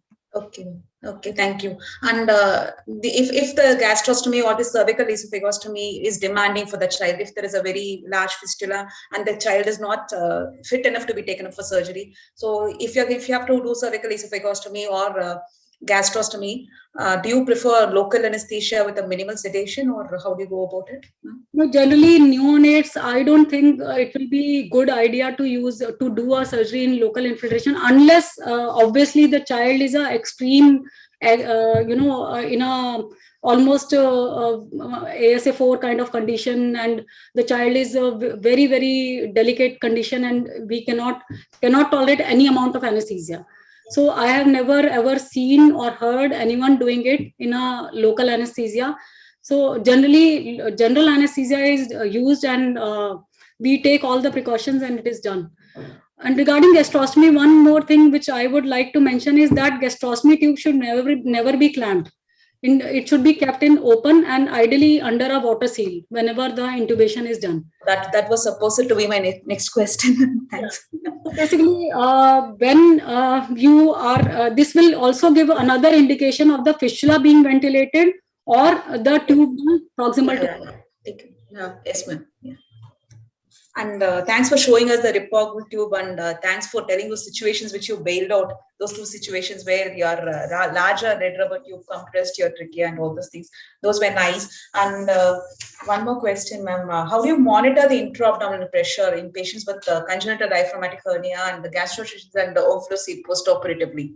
How do you monitor them and the intravesical pressure also? You caught me, Sarva. In our this Apex institution, till now, we are not doing any intravesical or intragastric pressure. But if it is available, I just mentioned it for postgraduates and for practitioners, where it is possible, it should be used. We have a lot of, nowadays we are equipped with a lot of monitoring, like airway pressure. We have a lot of parameters. So the ventilator, it shows the lung compliance also. It shows the airway pressures also. We can keep a track and we can use the trends. That is what I do. Okay, ma'am. And the fluid choice or the fluid of choice or the administration guidelines for a term or a preterm infants who come up for these kinds of neonatal surgical emergencies, according to the days of birth, the electrolytes that you want to add, the electrolytes that you don't want to add, things like that. If you can just brief out, ma'am. So basically, first 2 days, I always, even if it is a term infant, I always use earlier I used to use a 10% dextrose, to be very frank. 10% dextrose used to go with maintenance rates, and then RL used to go with replacement rates. So that is like a general recommendation. And nowadays, we only add 1 to 2.5% of dextrose to ringer lactate. And that is used at maintenance rates separately by an infusion pump, and a separate pump we provide a replacement and the maintain. Okay. Replacement and the blood loss. Yeah. And are you noticing any decreasing incidence of all these surgical anomalies, mainly because of the antenatal diagnosis or the fetal interventions? Yes, very, very nicely pointed out, because the fetal interventions are being done, as will be you are going to have an excellent next session by Dr. Rajeshwari. She is the best person who can speak about the fetal surgeries, because she has got many of those done in our setup. So nowadays these anomalies, because of the early detection and very in an early stage they are detected. So many times the pregnancy can be terminated at that stage. So people choose termination rather than very severe anomaly, which will be incompatible to the life. And last question, ma'am, regarding tracheoesophageal fistula, do you rotate the tubes 180 degrees to turn the Murphy eye and the bevel away from that? And if at all you do, how do you do it? Can you explain it? Actually, I briefly mentioned it, because earlier we were using uncuffed tubes. They have a long bevel. Yeah. So in those cases, it is extremely important to rotate the tube. But how we do is, we just deliberately do endovascular intubation. Then we pull out, and as we see that the fistula, we have bypassed the fistula and we are just near the carina. At that stage, we can just rotate the tube and bring the bevel 180 degree, rotate the tube, and the bevel comes anteriorly. So what happens is, the bevel is for uncuffed tube, the bevel is long. So the wall, it gives support. Additional wall. Yeah. Yeah, thank you, ma'am. Thank you so much. It was a wonderful lecture. I can keep asking lots of questions. It was a wonderful lecture. Thank you so much. Thank you so much for being so elaborate, a fantabulous lecture, ma'am. Thank you so much. Thank you so much, Sarva. Thank you, Edward sir, again for this wonderful opportunity to present my talk. And all the best to all the postgraduate students, and wish you a very happy Diwali to all of you. And Also, I wish that the India wins today. So after this academic brainstorming, all of you can just join the match also and enjoy your day. Thank you. Thank you so much, ma'am. Thank you so much. Lovely to have you with us. Thank you, ma'am. Thank you. Thank you. We can move on to the next item. I now welcome Dr. Rajeshwari Subramaniam, ma'am. She's a retired professor and HOD of AIMS Anesthesia Department. She had done her post-graduation and SRship in AIMS, and she then progressed on to retire as a professor and HOD of Anesthesia Department of AIMS. Her areas of interest are pediatric anesthesia, obstetric anesthesia, low-flow anesthesia, and anesthesia and environmental stewardship. That is an area where we all are not that very keen in, and she has taken a lead role in that, and she has reduced the usage of disposable plastics by around 20% over a 5-year period. And she also educates people in low-flow anesthesia and the anesthesia and environmental stewardship, which is a need for the hour. And she has also initiated antibiotic stewardship in her workplace. And she has even modified the access to the libraries. The B.B. Dixit library, she has made everything into electronic format, the digitalization of the thesis and the single point search engines. So, and she has made more than 130 index publications, of which more than 80 are in international journals. She has authored more than 12 chapters in the book, and she has authored a textbook called A Primer of Anesthesia for Undergraduates, which was published in 2018. She has delivered more than 150 lectures, and she holds key positions as editor in ISA newsletter, ISA president of Delhi ISA City branch, and she's been an organizing secretary of numerous conferences, including the annual IAPA conference. And I have personally had the privilege of seeing the lioness in action when I was in resident in AIMS. We are blessed to have you here, ma'am. Looking forward to hear from you. Over to you, ma'am. Yeah, thank you so much, Vinodini. Can you hear me now? Yeah, ma'am. Loud and clear, ma'am. Thank goodness. So now I don't know how I'll be monitoring 2 laptops, but I'll give it my best. I hope you can see my screen also. Yeah, ma'am. So at the outset, my very fond thanks to Dr. Johnson and yourself. I don't know how you came across me and remembered me. So for the postgraduates, as far as you're concerned, this is going to be like more of a storytelling. I'll take you through some very uncharted seas of anesthesia, which So we will first go through this thing called fetal surgery. So I will take you just through a few concepts and then actually how is it done. And I would like to put in a small correction of what Anju said. We really don't do fetal surgery in AIMS, but then we've done more than 5 exit procedures, about which I'll be telling you in detail. So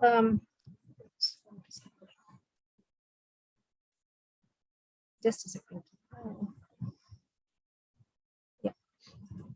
So fetal surgery, when we say fetal surgery, these are the procedures which are done in mid-trimester.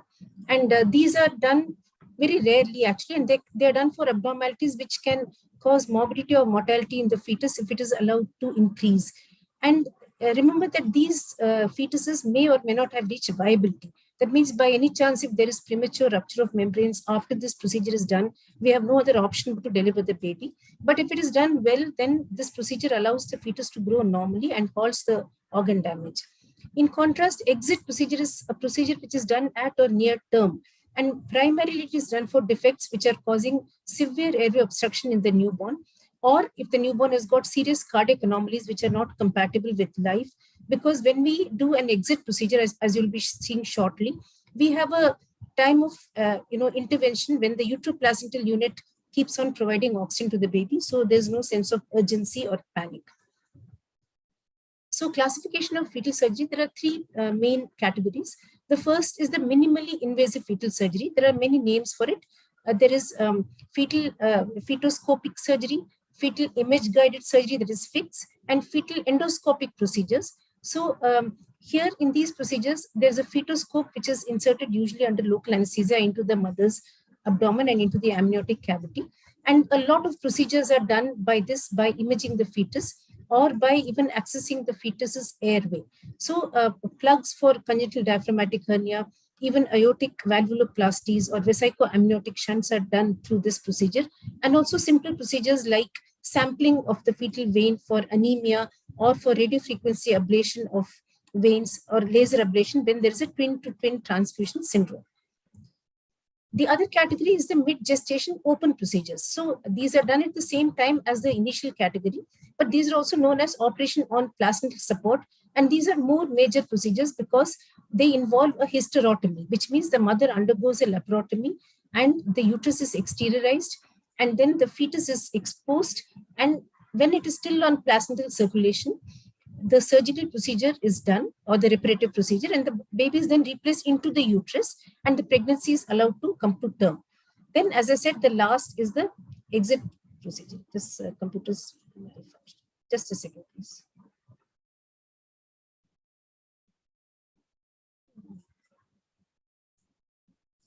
Sometimes it just stops. I'm so sorry for that. Yeah. So exit procedure is the procedure which is carried out to temporarily correct lesions which are not compatible with life immediately after birth, and we will elaborate upon it later. So if you see the difference between exit and other fetal procedures, as I have already told you once, the exit is done at or just before term, and the baby is viable and is delivered after the procedure and the uterus is closed. And return of uterine tone is very critical after the delivery of the baby. And we give general anesthesia in the majority of mothers. On the other hand, for fetal surgery, which is done in the mid-second trimester, it can be done with regional techniques also. And here the uterus requires to be kept paralyzed or relaxed for a minimum of 72 hours after the procedure. And the pregnancy is allowed to continue till 37 weeks. And then there is an elective cesarean to deliver the baby. So we'll first talk about fetal surgery. So by minimally invasive procedures, we can treat a large number of fetal conditions are treated. So through endoscopic procedures, tracheal occlusion plugs can be put for congenital diaphragmatic hernia, vesicoamniotic shunts can be placed, and the cord can be sampled for blood. And occasionally, meningomyelocele repair can also be done just by endoscopy and aortic valvuloplasty. The more major laparotomy and hysterotomy, that is the mid-trimester major procedures, are done for sacrococcygeal teratomas, which are growing at a very rapid rate, and for formal myelomeningocele repair, which are not amenable to the endoscopic repair, and for congenital diaphragmatic hernia correction in some centers, and for excision of large lung or cardiac tumors. Before proceeding for fetal surgery, which is going to be done in mid-trimester, it's very, very important that everybody should be on the same page, and the mother should be counseled in a very unbiased manner. Sometimes it is, our wish to rush through procedures because we are interested in doing it, but one must remember that it's the mother, in this case, who is the innocent bystander. She is going to undergo everything for the sake of the baby. So it should be made very sure that the mother is not going to suffer any harm. And surgery should not proceed until full informed consent is obtained. And if the fetus is viable, that is ages more than 24, then the mother should also be told that in case the baby needs to be resuscitated or needs to be emergently delivered, it should be done. So when we assess these mothers for fetal surgery, we take a normal preoperative history and examination, including symptoms which point towards other morbidities. We examine the airways, spine, and vascular access, and then the routine laboratory assessment. But here we have to take a very, very proactive role in the imaging studies, because it's very important for us to have an estimate of fetal weight in order to calculate the drugs, and also have an idea of where the placental borders are located, as you'll see in the next few pictures. Whatever anesthetic we choose for minimally invasive fetal surgery, that technique should ensure that the mother and fetus are stable and the mother is very comfortable. And there should be a pre-planned method of tocolysis, which is relaxation of the uterus. The fetus should not be allowed to have any pain and should be immobile. And the tocolysis should be of that variety which can be maintained post-procedure. And we should always remember that general anesthesia may be required at any point of time. So for the procedures which I mentioned just before this, for the table, local anesthetic infiltration of the maternal abdominal wall is usually sufficient because these trocars are very small. They are only 1.2 to 2 millimeters in diameter.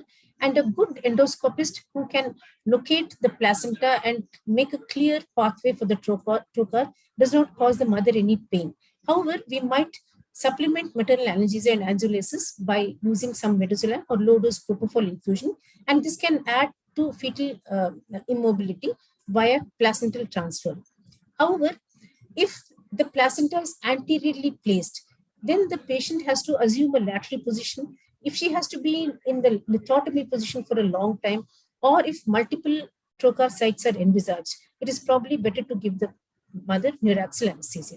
So this is the OT setup figuratively for fetal surgery. As you can see, there is so much of apparatus surrounding the mother, and the mother's head side is also all covered by video monitor and the ultrasonography monitor. And there are pumps which can infuse the amniotic fluid back, or infuse saline into the amniotic sac. And there are a lot of people surrounding the patient, which includes the surgeon, the endoscopist, and the nurse. So I will just give you a few picture examples of these minimally invasive procedures. The first one you see is intrauterine sampling, which is probably the simplest. It just takes about 5 minutes. Here, the endoscopist passes a spinal needle into the umbilical vein and samples it. This is to diagnose intrauterine anemia and then carry out the transfusion. The second you see on the right-hand side is called the twin-to-twin transfusion syndrome, or TTTS. Here there is a twin pregnancy, but unfortunately there is a twin which is large and it is getting much of the cardiac output, and a very small child which is not getting any. But this larger twin is going on circulating the blood twice in itself. So ultimately, this child will also die of cardiac failure, and the other child also will. So here the endoscopist will nicely ablate a few vessels so that extra vascularity to the big twin is stopped.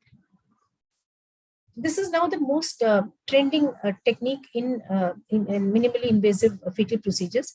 As Anju had mentioned, when these children's the head to lung to head diameter is done, then a 0.8 cutoff value, she said, was important for survival.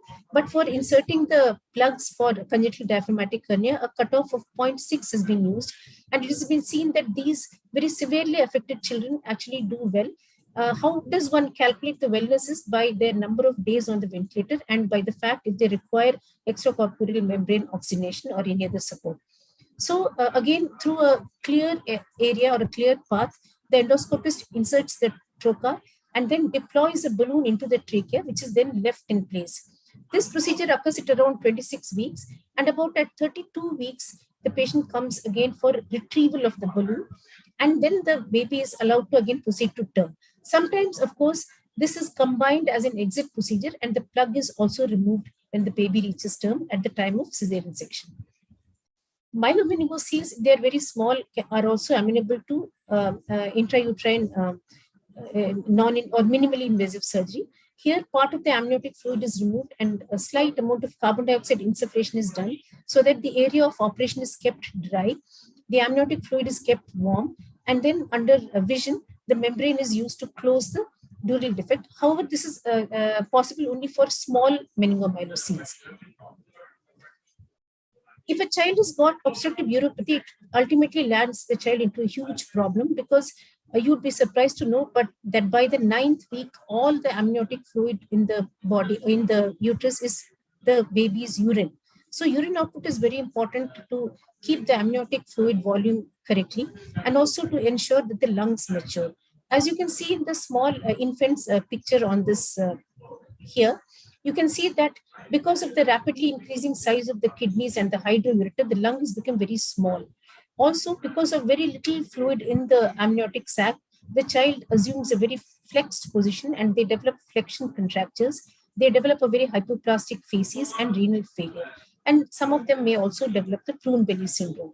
So this condition has to be diagnosed very rapidly. And when the endoscopist sees a large bladder, it's called megacystis, then a vesico-amniotic shunt can be again done through minimally invasive surgery. A few children have large sacrocoaxial teratomas. There are of many types. The type 1 is one which has got a well-defined pedicle and is completely outside the pelvic cavity. These are very amenable to laser ablation. And here the vascular supply can totally be cut off so that the baby grows properly. In children who are prenatally diagnosed with aortic stenosis, aortic balloon valvuloplasty can be done. And although this is a very light picture, you can see that this is the mother lying here. And the endoscopist actually directs the trocar through the chest wall of the fetus to reach the aortic valve. This is a very noxious condition, and it requires a lot of fetal analgesia. During these minimally invasive fetal procedures, the mother has to have standard ASA monitors, and every mother is given one single dose of magnesium sulfate bolus, followed by an infusion at 2 to 4 grams per hour. Fetoscopes are placed under ultrasound guidance under local anesthesia, and trocas are then inserted under vision. One should remember that maternal IV fluids have to be very, very restricted because the amniotic surface is a large absorptive surface, and there have been many reports of pulmonary edema when women are transfused more than 1 liter or 1.5 liters for these procedures.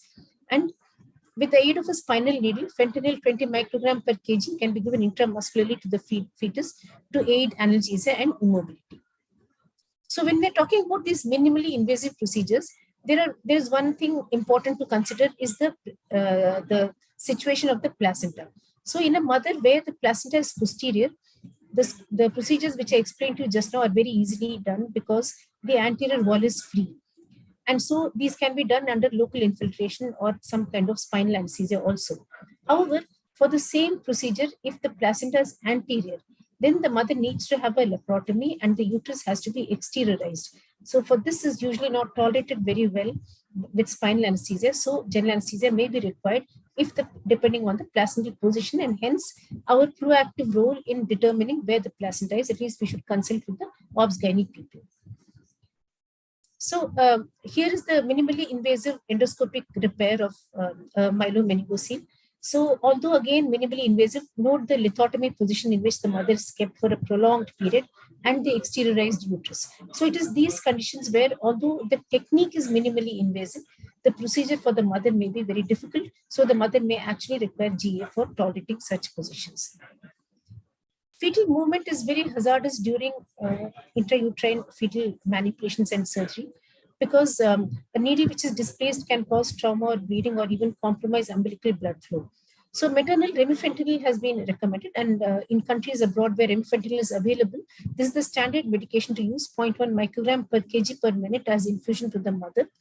And the fetus can also get a direct intramuscular injection or umbilical venous injection of a combination of muscle relaxant and fentanyl. So this has been seen to ensure fetal mobility, especially where the situation is very critical, like laser ablation, where the laser beam should not hurt or burn any other area of the fetus's body.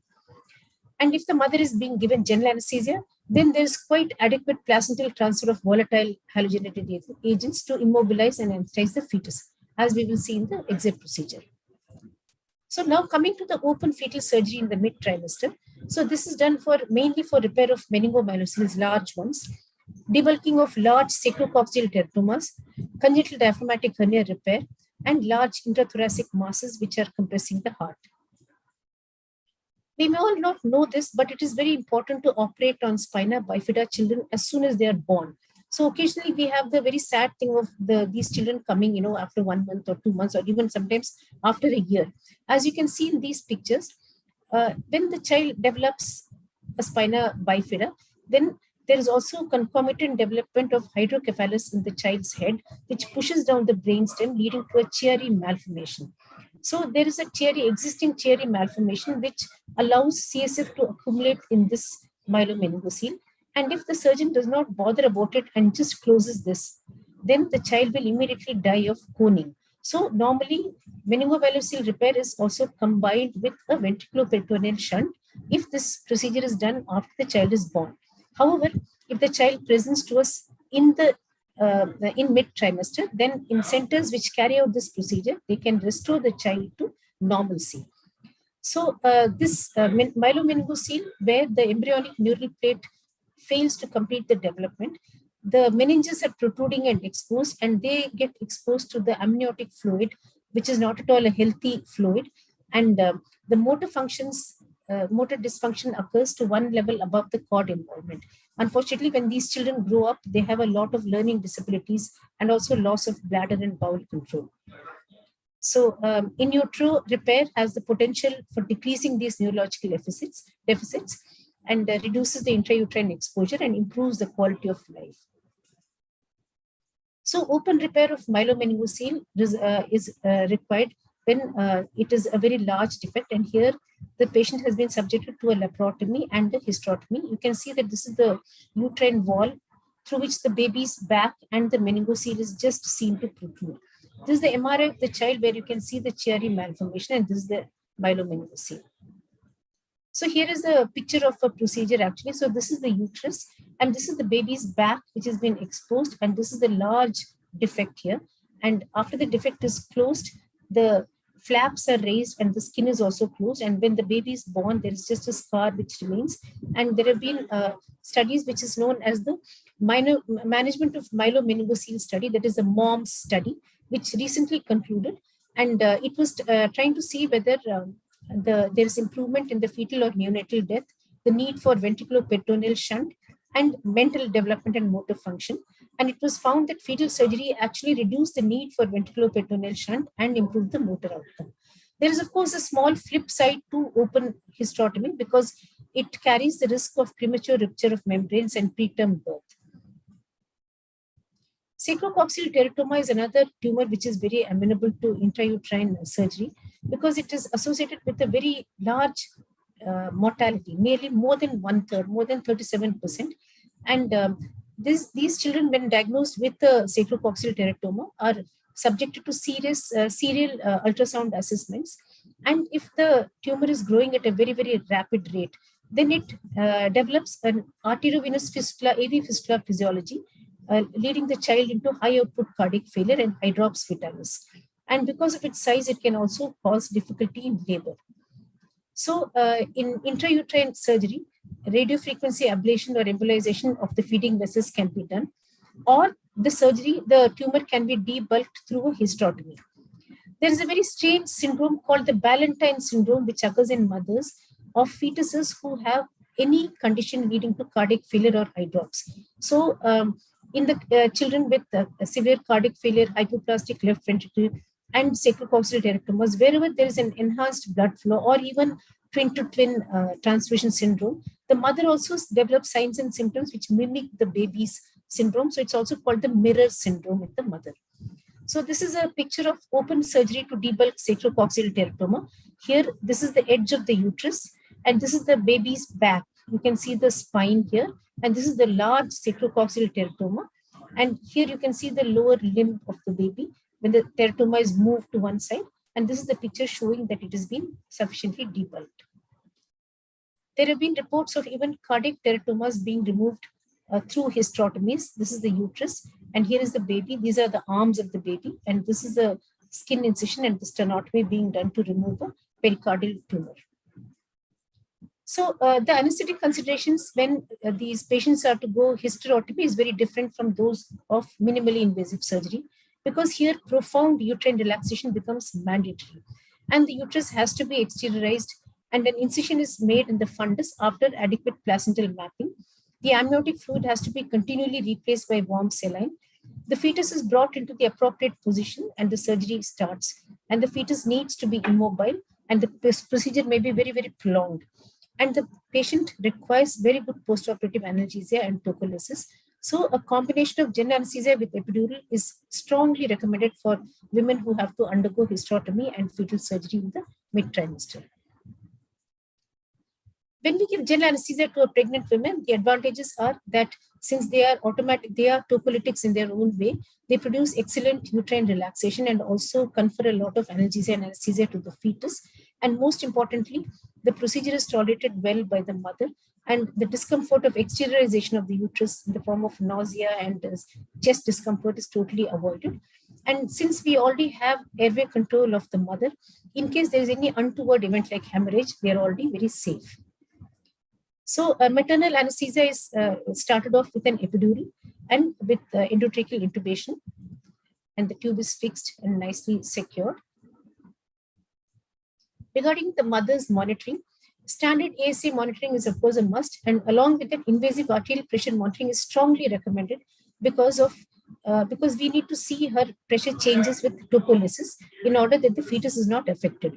Along with it, the core and the amniotic fluid temperature are very, very important because a fetus may develop bradycardia because of hypothermia. And as I said earlier, fluids should be very much restricted. Neuromuscular monitoring is strongly recommended if we are using magnesium sulfate infusion. Fetal well-being can be monitored by many ways. One is, of course, following the maternal blood pressure. And secondly, by the continuous use of ultrasound, uterine contractions can be seen. In fact, obstetricians put their hand and they can actually feel the small contractions. And ultrasound can detect any uteroplacental bleed or a tendency towards placental abruption. Fetal echocardiography has also come a long way. So we now recommend to have a pediatric cardiologist inside the operating theater who will apply the echo from before the incision itself. And by observing the fetal heart rate, the cardiac filling, the contractility, and the patency of the ductus arteriosus, the fetal's well-being is ensured. Along with that, also we keep a sterile fetal pulse oximeter on the nurse's table, which can be applied when the hand is delivered. And as I mentioned earlier, hypothermia should be avoided. If there is bradycardia due to any reason, one must first look for cord compression or placental separation. Fetal medications also have to be prepared and given to the nurse. 15 to 20 ml per kg of O negative blood should be kept ready. And this is called a fetal cocktail medication. Fentanyl 10 to 20 microgram per kg, vicronium and atropine, all can be combined in one syringe. Apart from that, resuscitation medication in the event of a neonatal cardiac arrest, we must have atropine and epinephrine and calcium gluconate in appropriate doses and an IV cannula in fluids. Tocolysis in intrauterine surgery is achieved by 2 to 3 maps of volatile anesthetic agents, a bolus of magnesium sulfate. Nitroglycerin can be added if more relaxation is required. We'll come to that in the exit procedure. Maternal euthermia is very, very important. And it is very important because we should not forget that the blood pressure has to be maintained within 10% of baseline values. For that, we can use phenylephrine boluses. So here you have a strange situation of a mother receiving magnesium sulfate, nitroglycerin, and also phenylephrine. It is polypharmacy at its best when we do an exit or these kind of procedures.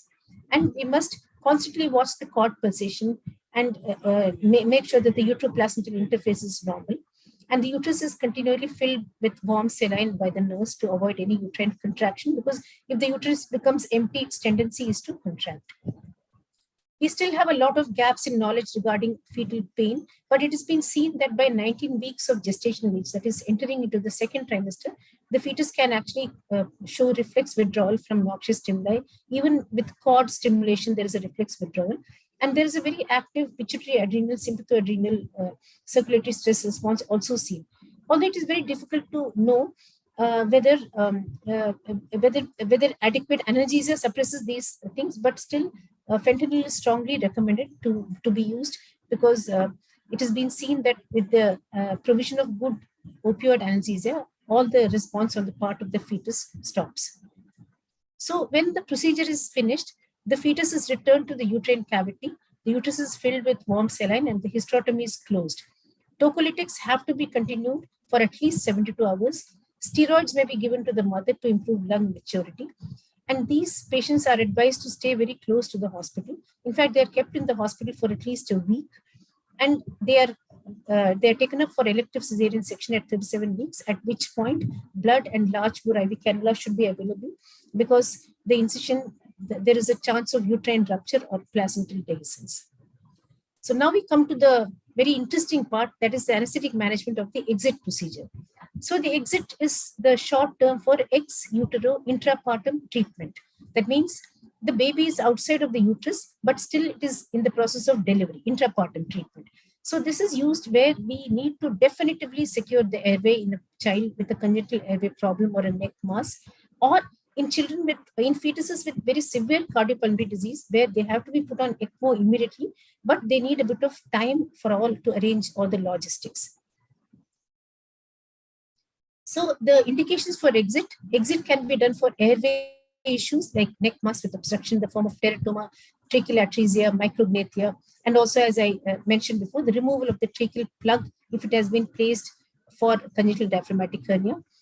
For resection of large pulmonary airway malformations, pericardial teratoma, and even for meningomyelocele repair, and occasionally for gastroschisis repair. If the patient baby needs to be placed on ECMO, and if there are conjoined twins who are sharing the airway circulation, then they need to be maintained on placental support till they can be separated, which is a very, very huge undertaking. So the components of exit mainly is the first one, and the most important one is controlled maternal tocolysis. This is the central pillar of exit procedure. If we have a maternal tocolysis, remember it's a large gravid uterus at term. Tocolysis prevents uterine contraction and placental separation. It maintains the uteroplacental circulation because the myometrium does not contract, and therefore it provides and maintains fetal oxygenation through the umbilical cord. It gives us safe time to secure the definitive airway in a neonate with very difficult airway obstruction. And it also involves the other step of exit is to secure the airway and then prevent postpartum hemorrhage, which is a very, very likely thing to happen given the tocolysis. So here I've made a big table so that you can all be very, very clear about these various conditions. So I've compared fetal surgery, exit procedure, and cesarean section. So you can see that the stage of pregnancy, fetal surgery is the only one which is done in mid-pregnancy. Exit and cesareans are done at the end of pregnancy. The preferred anesthesia for fetal surgery is usually neuraxial or local. For exit, it is usually general anesthesia with neuraxial, and for cesarean section, preferably neuraxial. The induction to delivery interval is as short as possible in cesarean section. I think you're all aware of that. In exit, it is very, very long because still the procedure is completed, we can't deliver the baby. Placental separation has to be avoided in fetal surgery completely. In exit, all the more because it takes a very, very long time. Whereas in cesarean section, you've seen the obstetricians do controlled traction of the cord and actually actively separate the placenta. So the anesthetic effects on the fetus for LSCS, we say it's harmful. We don't want a sedated or a paralyzed baby. Whereas it's very useful for fetal surgery and exit procedures. Tocolysis is strongly required for fetal and exit procedures. It's a big, big no where cesarean section is concerned. We don't want postpartum hemorrhage in a normal cesarean section. The uterine tone post-procedure has to be maintained in a very low state or tocolytic state in fetal surgery, whereas both for exit and for cesarean section, we need rapid return of tone at the end of surgery. I would request you, all of you, to just go through this table at your leisure so that you're very clear about the procedures that we do. So here I'll discuss about a case which was our first exit case. This was a third gravida who presented with during her fetal ultrasound, a large tumor was seen just below the chin of the baby, and it was diagnosed as a cervical teratoma, and there was a very high possibility of airway obstruction at delivery. So the problem was to secure her airway at the time of delivery. So for the mother had the standard monitors. Apart from that, we had a invasive blood pressure monitoring and also a central venous pressure monitoring. Nowadays, central venous lines are very rarely used, but that was the first exit, and we were anticipating a lot of issues, including vasopressor therapy. So that's the reason. She had an epidural catheter inserted just prior to general anesthesia. She was intubated with rapid sequence induction with thiopentone and succinylcholine, and she was maintained with 100% oxygen and desflurane with atracurium and fentanyl. So I think you'll enjoy this video. Here the baby's head is coming out. The baby's head is being delivered. The patient is receiving 18% desflurane. So that is 3 max along with the nitroglycerin infusion. So the initial laryngoscopy was tried by the pediatrician who was standing by, and he could not see much. He tried it twice. There were 3 to 4 attempts he made with the stiletto tube. You can see the size of the tumor. And those were the days when video laryngoscope was not available to us. And after the intubation failed, the pediatric surgeon tried to do a rigid laryngoscopy and a bronchoscopy, but even the rigid bronchoscope could not be passed and it was abandoned. The baby was then transferred to the Mayo stand, where we attempted laryngoscopy once, but since nothing could be visualized, we immediately wanted to proceed with the tracheostomy. So a pulse oximeter was applied to the baby. The cord was covered with warm sponges, and the baby was given 0.1 milligram of atropine intramuscularly. Tragically, the tracheostomy was done, but because of the large tumor, there was so much of distortion that the tracheostomy had failed. So we could not detect any carbon dioxide in the end-tidal CO2 monitor. At this point of time, this baby was without an airway, but you can see how red the blood is. The baby is being perfused entirely by the umbilical cord blood, and the tumor is being lifted off the jaw. So we suggested to the surgeons to lift off the tumor and then I could intubate the baby orally after the tumor was manually lifted off by the surgeon. You can have an idea of how difficult the intubation was by looking at this baby. It is totally frightening. It was a miracle or mercy that it got intubated. And the next day it underwent, so it stayed like this for one day. And the next day the mass was removed in total over a 3-hour procedure. During the whole period of a time of 2 hours, the uterus was well relaxed, the cord was pulsating, and the neonate's saturation was ranging from 60 to 65 throughout this procedure, and it increased to 93% after intubation. And also it was very visible that there was transplacental transfer of desflurane, because once the capnograph became available, desflurane could be detected in the capnograph trace, and the baby started to move after clamping the cord. Now we come to the second baby. The second patient presented with a child who was diagnosed to have chaos. Chaos is the acronym given for congenital high airway obstruction syndrome, where there is an obstruction either by a laryngeal web or an undeveloped atresia, and the airway becomes very dilated below the obstruction, and the lungs distend with fluid. These are the lungs which distend with fluid, the large lungs, and the diaphragm is very, very flattened. And if we do an ultrasound, there are a lot of B lines also seen. So here the plan was to, because since the child had a diagnosis of chaos, so our plan was to try to intubate the baby once, and if we failed, to go ahead for a tracheostomy. So we arranged the OT for the same. So here the baby is being delivered.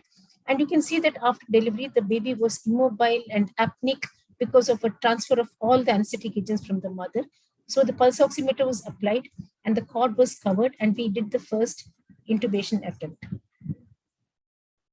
So this time we had a CMAC available. So here the intubation was attempted. Here you can see the epiglottis and the laryngeal inlet, small ones, and there's a lot of bubbles underneath. So a small 3-size tube was inserted into the larynx, but it refused to go after about 2 millimeters. Just as it crossed the vocal cords, it just wouldn't go. So we tried it for twice or 3 times, and we found that it was not going beyond 2 millimeters of the vocal cords. So we stopped it, and then we asked the surgeon to do a rigid bronchoscopy. So rigid bronchoscopy, you can see that the child is apneic and pink, and the rigid bronchoscopy was also attempted using a CMAC by the surgeon. So during this procedure, the child developed sudden bradycardia, which was treated with adrenaline injected into the umbilical vein. And here is the failure of the rigid bronchoscopy. The rigid bronchoscope was again attempted to be inserted into the laryngeal inlet, and we found that it was unable to enter. Though when it came out, there was a lot of fluid which came out. So it's suggesting that there was probably a web or something which was getting perforated. You can see that some fluid starts to escape. So then we proceeded for a tracheostomy. So the child is again very limp. It's totally paralyzed. And the surgeon started to do the tracheostomy, and the ECG and everything was applied. And as the tracheostomy was completed, just a second. If you look at the child's face very, very carefully, you can see a small breath. The child started to breathe. So it started to breathe very well, and the tracheostomy was completed. And the mother was in, the exit was called off, and the child was separated from the mother. So after this, the tocolysis was stopped, desflurane and nitroglycerin was stopped, oxytocin was administered and followed with ergometry, and the uterus was watched for tone. So when we plan for exit procedure, basically exit is the pinnacle or the highest thing that we can do. We have to think about the personnel, the role allocation, the logistics, and we have to rehearse. So this was the way we allocated the role to everybody: the anesthesiologist and the obstetrician, the pediatrician, and the perinatologist. So the fetal airway was a question of concern, because we made a lot of enemies with the pediatricians, because they actually wanted to do the intubation, but we were already there ready with the CMAC, and they couldn't do anything to us.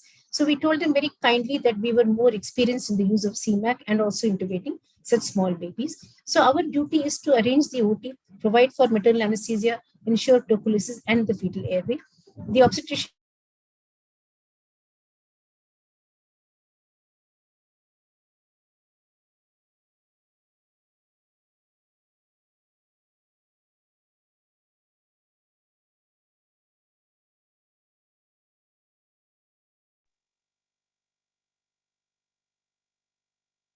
Ma'am, we can't hear you.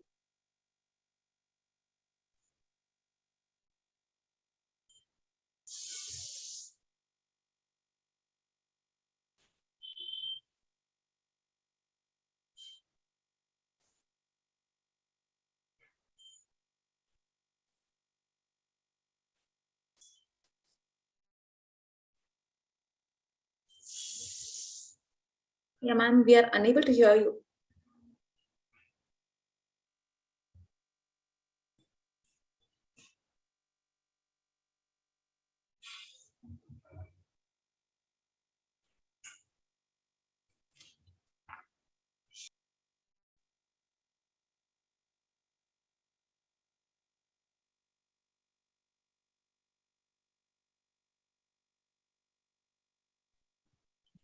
Ma'am, log in with another system also.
Can you hear me now? Yeah, ma'am, we can hear you now. I don't know what is happening. Oh, anyway, Yeah, we can hear you now. We can hear you now. I'm very sorry. Anyway, So I'll come to this role allocation business, so that we have to ensure that everybody knows what their job is in the exit procedure. That's very, very important, because there's going to be a lot of crowd in this OT.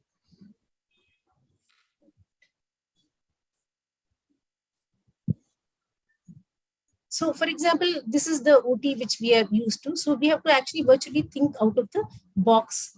One second.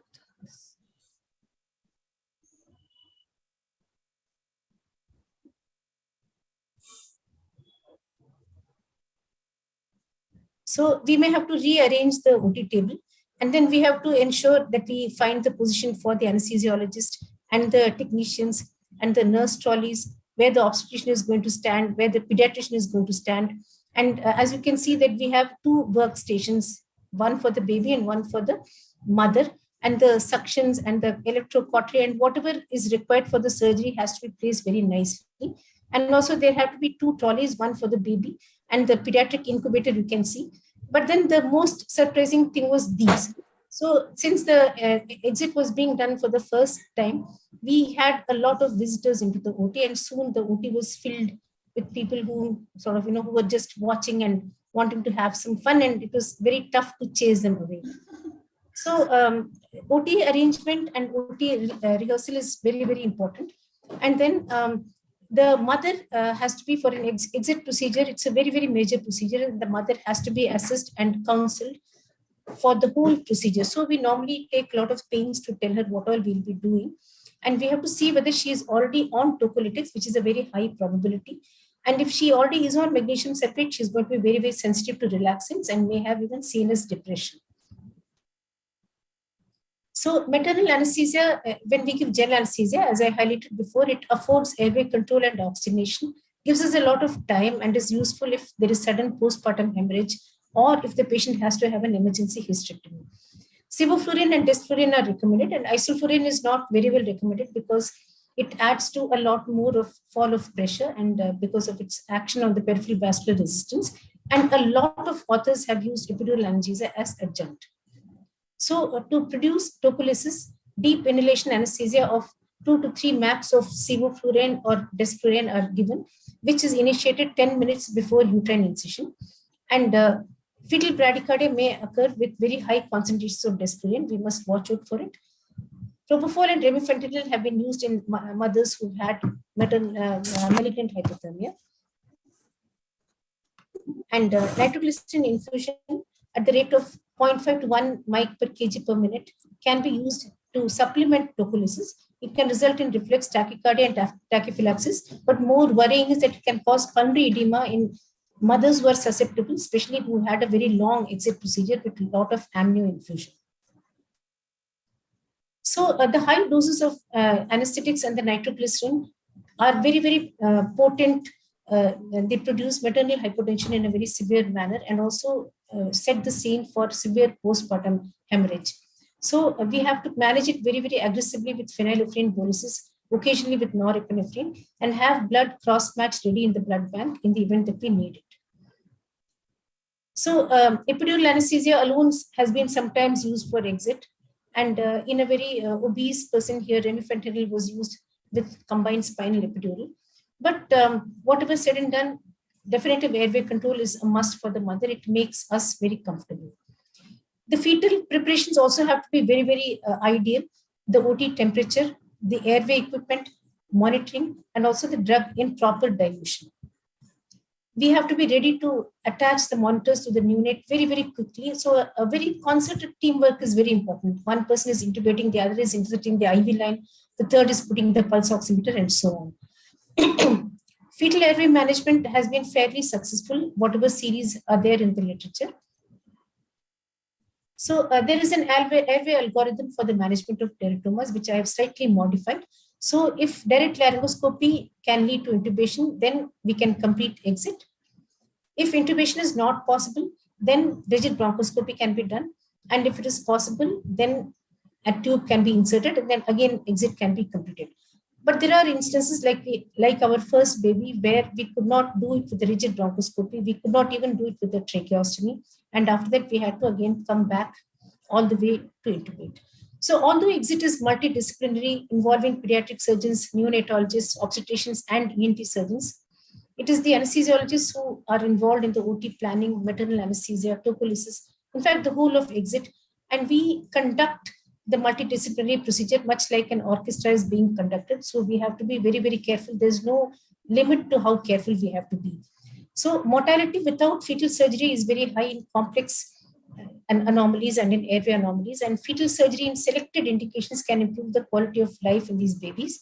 The exit is a very safe and effective way of securing airway, and more hospitals should start doing it. It requires a very orchestrated teamwork and planning.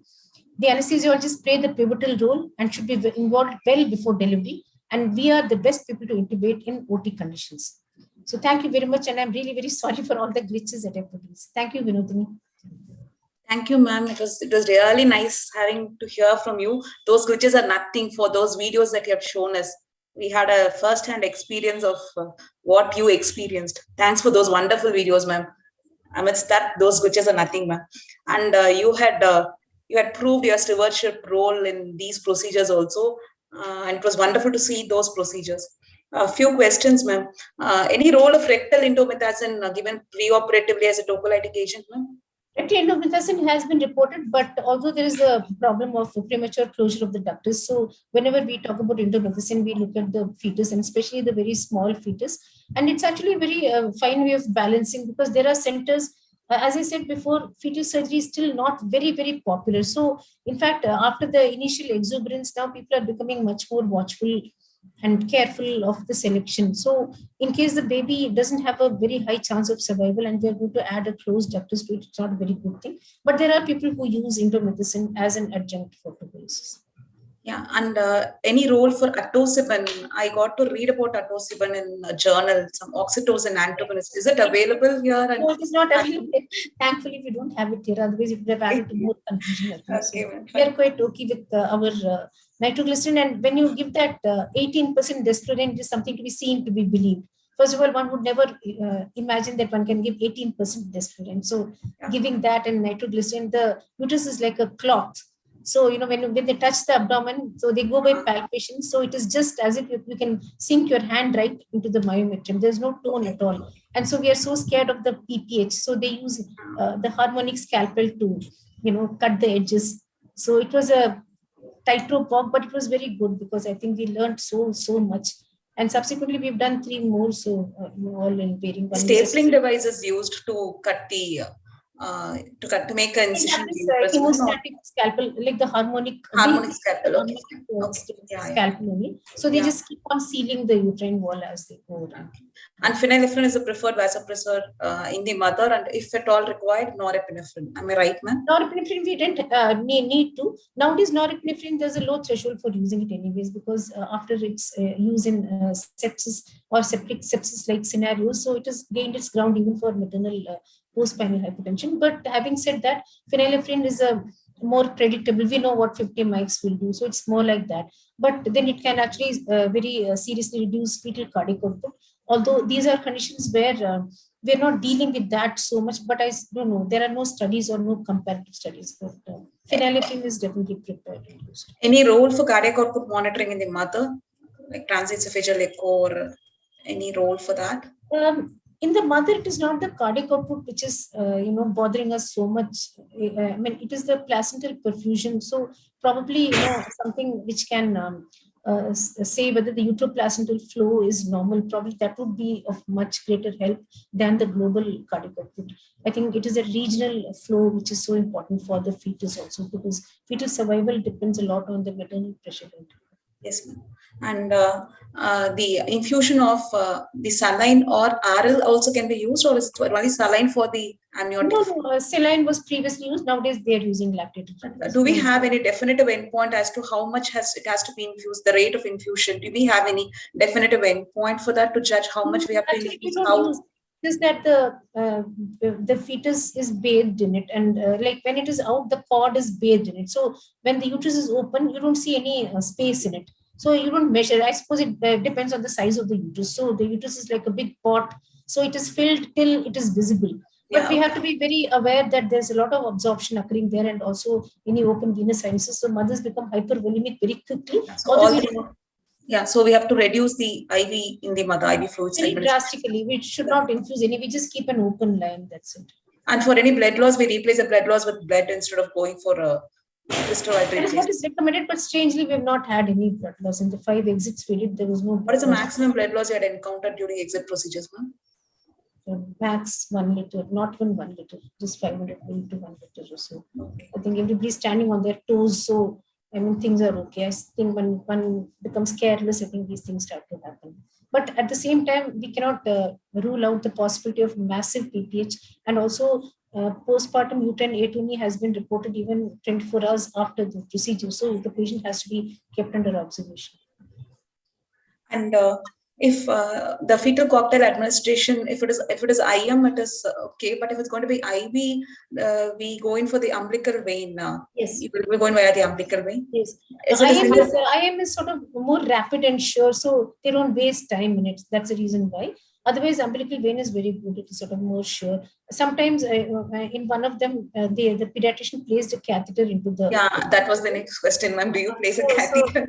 Then that's very useful, because then you can use it for infusion, especially for tumor excision. It's very useful because if there's a tumor, sacrococcygeal teratomas bleed a lot. We need to give the child weight blood. So something like 10 ml per kg blood is given. So for that, we need those catheters. You've answered all my 3 questions in a row. Now I'm running short of questions. I feel very bad. I apologize to all the listeners. Ma'am, nothing, ma'am. Nothing actually. Like we are privileged to have you. No issues, ma'am. It's a technical glitch. No issues, ma'am.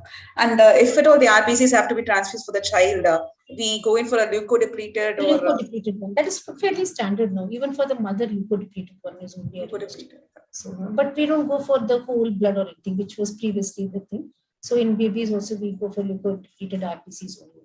And the babies, actually, there was a problem of whether they can form a clot, especially when one goes percutaneously and does aortic valvuloplasty. So do such small babies, are they able to form a clot? Because if they don't, then they will just continue to bleed and you made a whole aorta. So it is found that they actually can make a clot. It may not be as strong as an adult clot, but it is sufficient to seal the chest wounds and the aortic wound. So that was one of the concerns raised. Okay. And after exit procedures, uterotonics, how long do you administer uterotonics? Uterotonics are, we give it over 24 hours. Just like after a normal cesarean section, because the moment you withdraw desflurane and nitroglycerin, much of the effect is gone. They're very reversible, short acting, so you don't have to worry. And if at all the uterus is suffered, it's probably because of the saline. I always feel that it kept distending it, so what will happen? But we have not had to give anything, and they're anyway under surveillance in the ICU. So every hour the uterine tone is, so just a 24-hour oxytocin is what is required. Yeah, just a situation. I don't know if it could be hypothetical. Like if there is any airway obstructing syndrome or any tumor or any cavus syndrome, but if it is a breech presentation, then what do we do, ma'am? We deliver and then we will have to again, apart from the head, the rest of the child has to be again placed inside the uterus. Exit is, as a cesarean section only. We will not allow her to deliver vaginally anyway. So no, not vaginally, like via the incision also. When the incision is made, then you can rotate the baby and take it out. Okay. Because for other procedures also, the baby is turned around, whatever suits the surgeon. So we can ask the when we make the baby come out by the head and not by the breech. Okay. So that's a good question though. Yeah. And a lot is dependent upon the ultrasound, which is done just before that, the echo, the cardiac. We used to have the CTG. We kept the CTG because at that time we didn't have the echo for the baby. So the CTG activity was the only thing which would tell us. But by turning around the baby and if the maternal blood pressure is okay, generally nothing happens. Yeah, that was like turning around is possible. Turning around is possible. They do versions and other things. So, okay. And in the presence of a controllable thing, there's a uterine incision also. So yeah, because like we don't want the uterus to be completely empty. No, we want the uterus to be filled with. No. The amnio infusion starts. In fact, there is something called controlled amnio reduction, which is the first step. So before the uterine incision is made, the obstetrician aspirates a lot of amniotic fluid. So it's so that it is not bulging and ready to expel the amniotic fluid and then start going to labor. So it's already made a bit lax, and then after the infusion starts immediately. So the uterus is never empty in that. Right, ma'am. And the CMAC that we didn't. I didn't show you the slide where there's so many people shouting in the OT, so there's no place to move. And when we had twins, you can imagine. So we had to have 3 workstations and 3 everything, and along with that, the rigid bronchoscope, the warmer. So, what were you saying? Sorry. Yeah, regarding the CMAC, what size plate did you use? No? 0. Okay. And you asked very good questions. I think. Thank you. No, your questions are very pertinent, and also it shows that you read a lot about it and you know very nicely. I learned from you, ma'am. Thank you so much, ma'am. And I'm really my sincere apologies to Dr. Johnson and yourself for nothing, ma'am. Nothing. Ma'am, seriously, we enjoyed.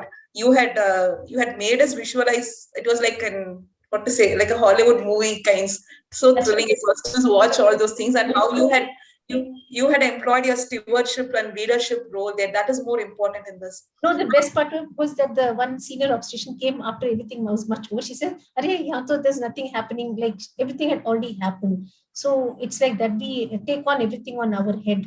But I think it's very good if the anesthesiologist manages it, because I think we know a lot about administration, which other people usually, They are a better team leaders than others. And also we see more into the thing than, others. So. Yes, ma'am. Thank you for those 2 videos. It was wonderful, really. Thank you for having you here, ma'am. We are blessed to have you here. Wonderful lecture.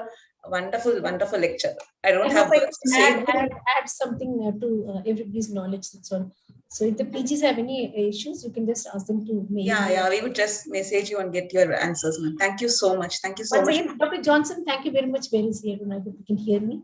And Vinodini, of course, thank you so much. Thank you for remembering me, basically. Ma'am, thank you, ma'am. How can we forget you? Thank you so much, ma'am. I take this opportunity to thank Dr. Anju Gupta, ma'am, and Dr. Rajeshwari, ma'am, for their wonderful lecture and imparting knowledge to us on these 2 most important topics and upcoming topic. And I also take this opportunity to thank Accurella and Anaesthesia TV for being part of us. And happy Diwali to all of you. Thank you so much. Thank you. Thank you, ma'am.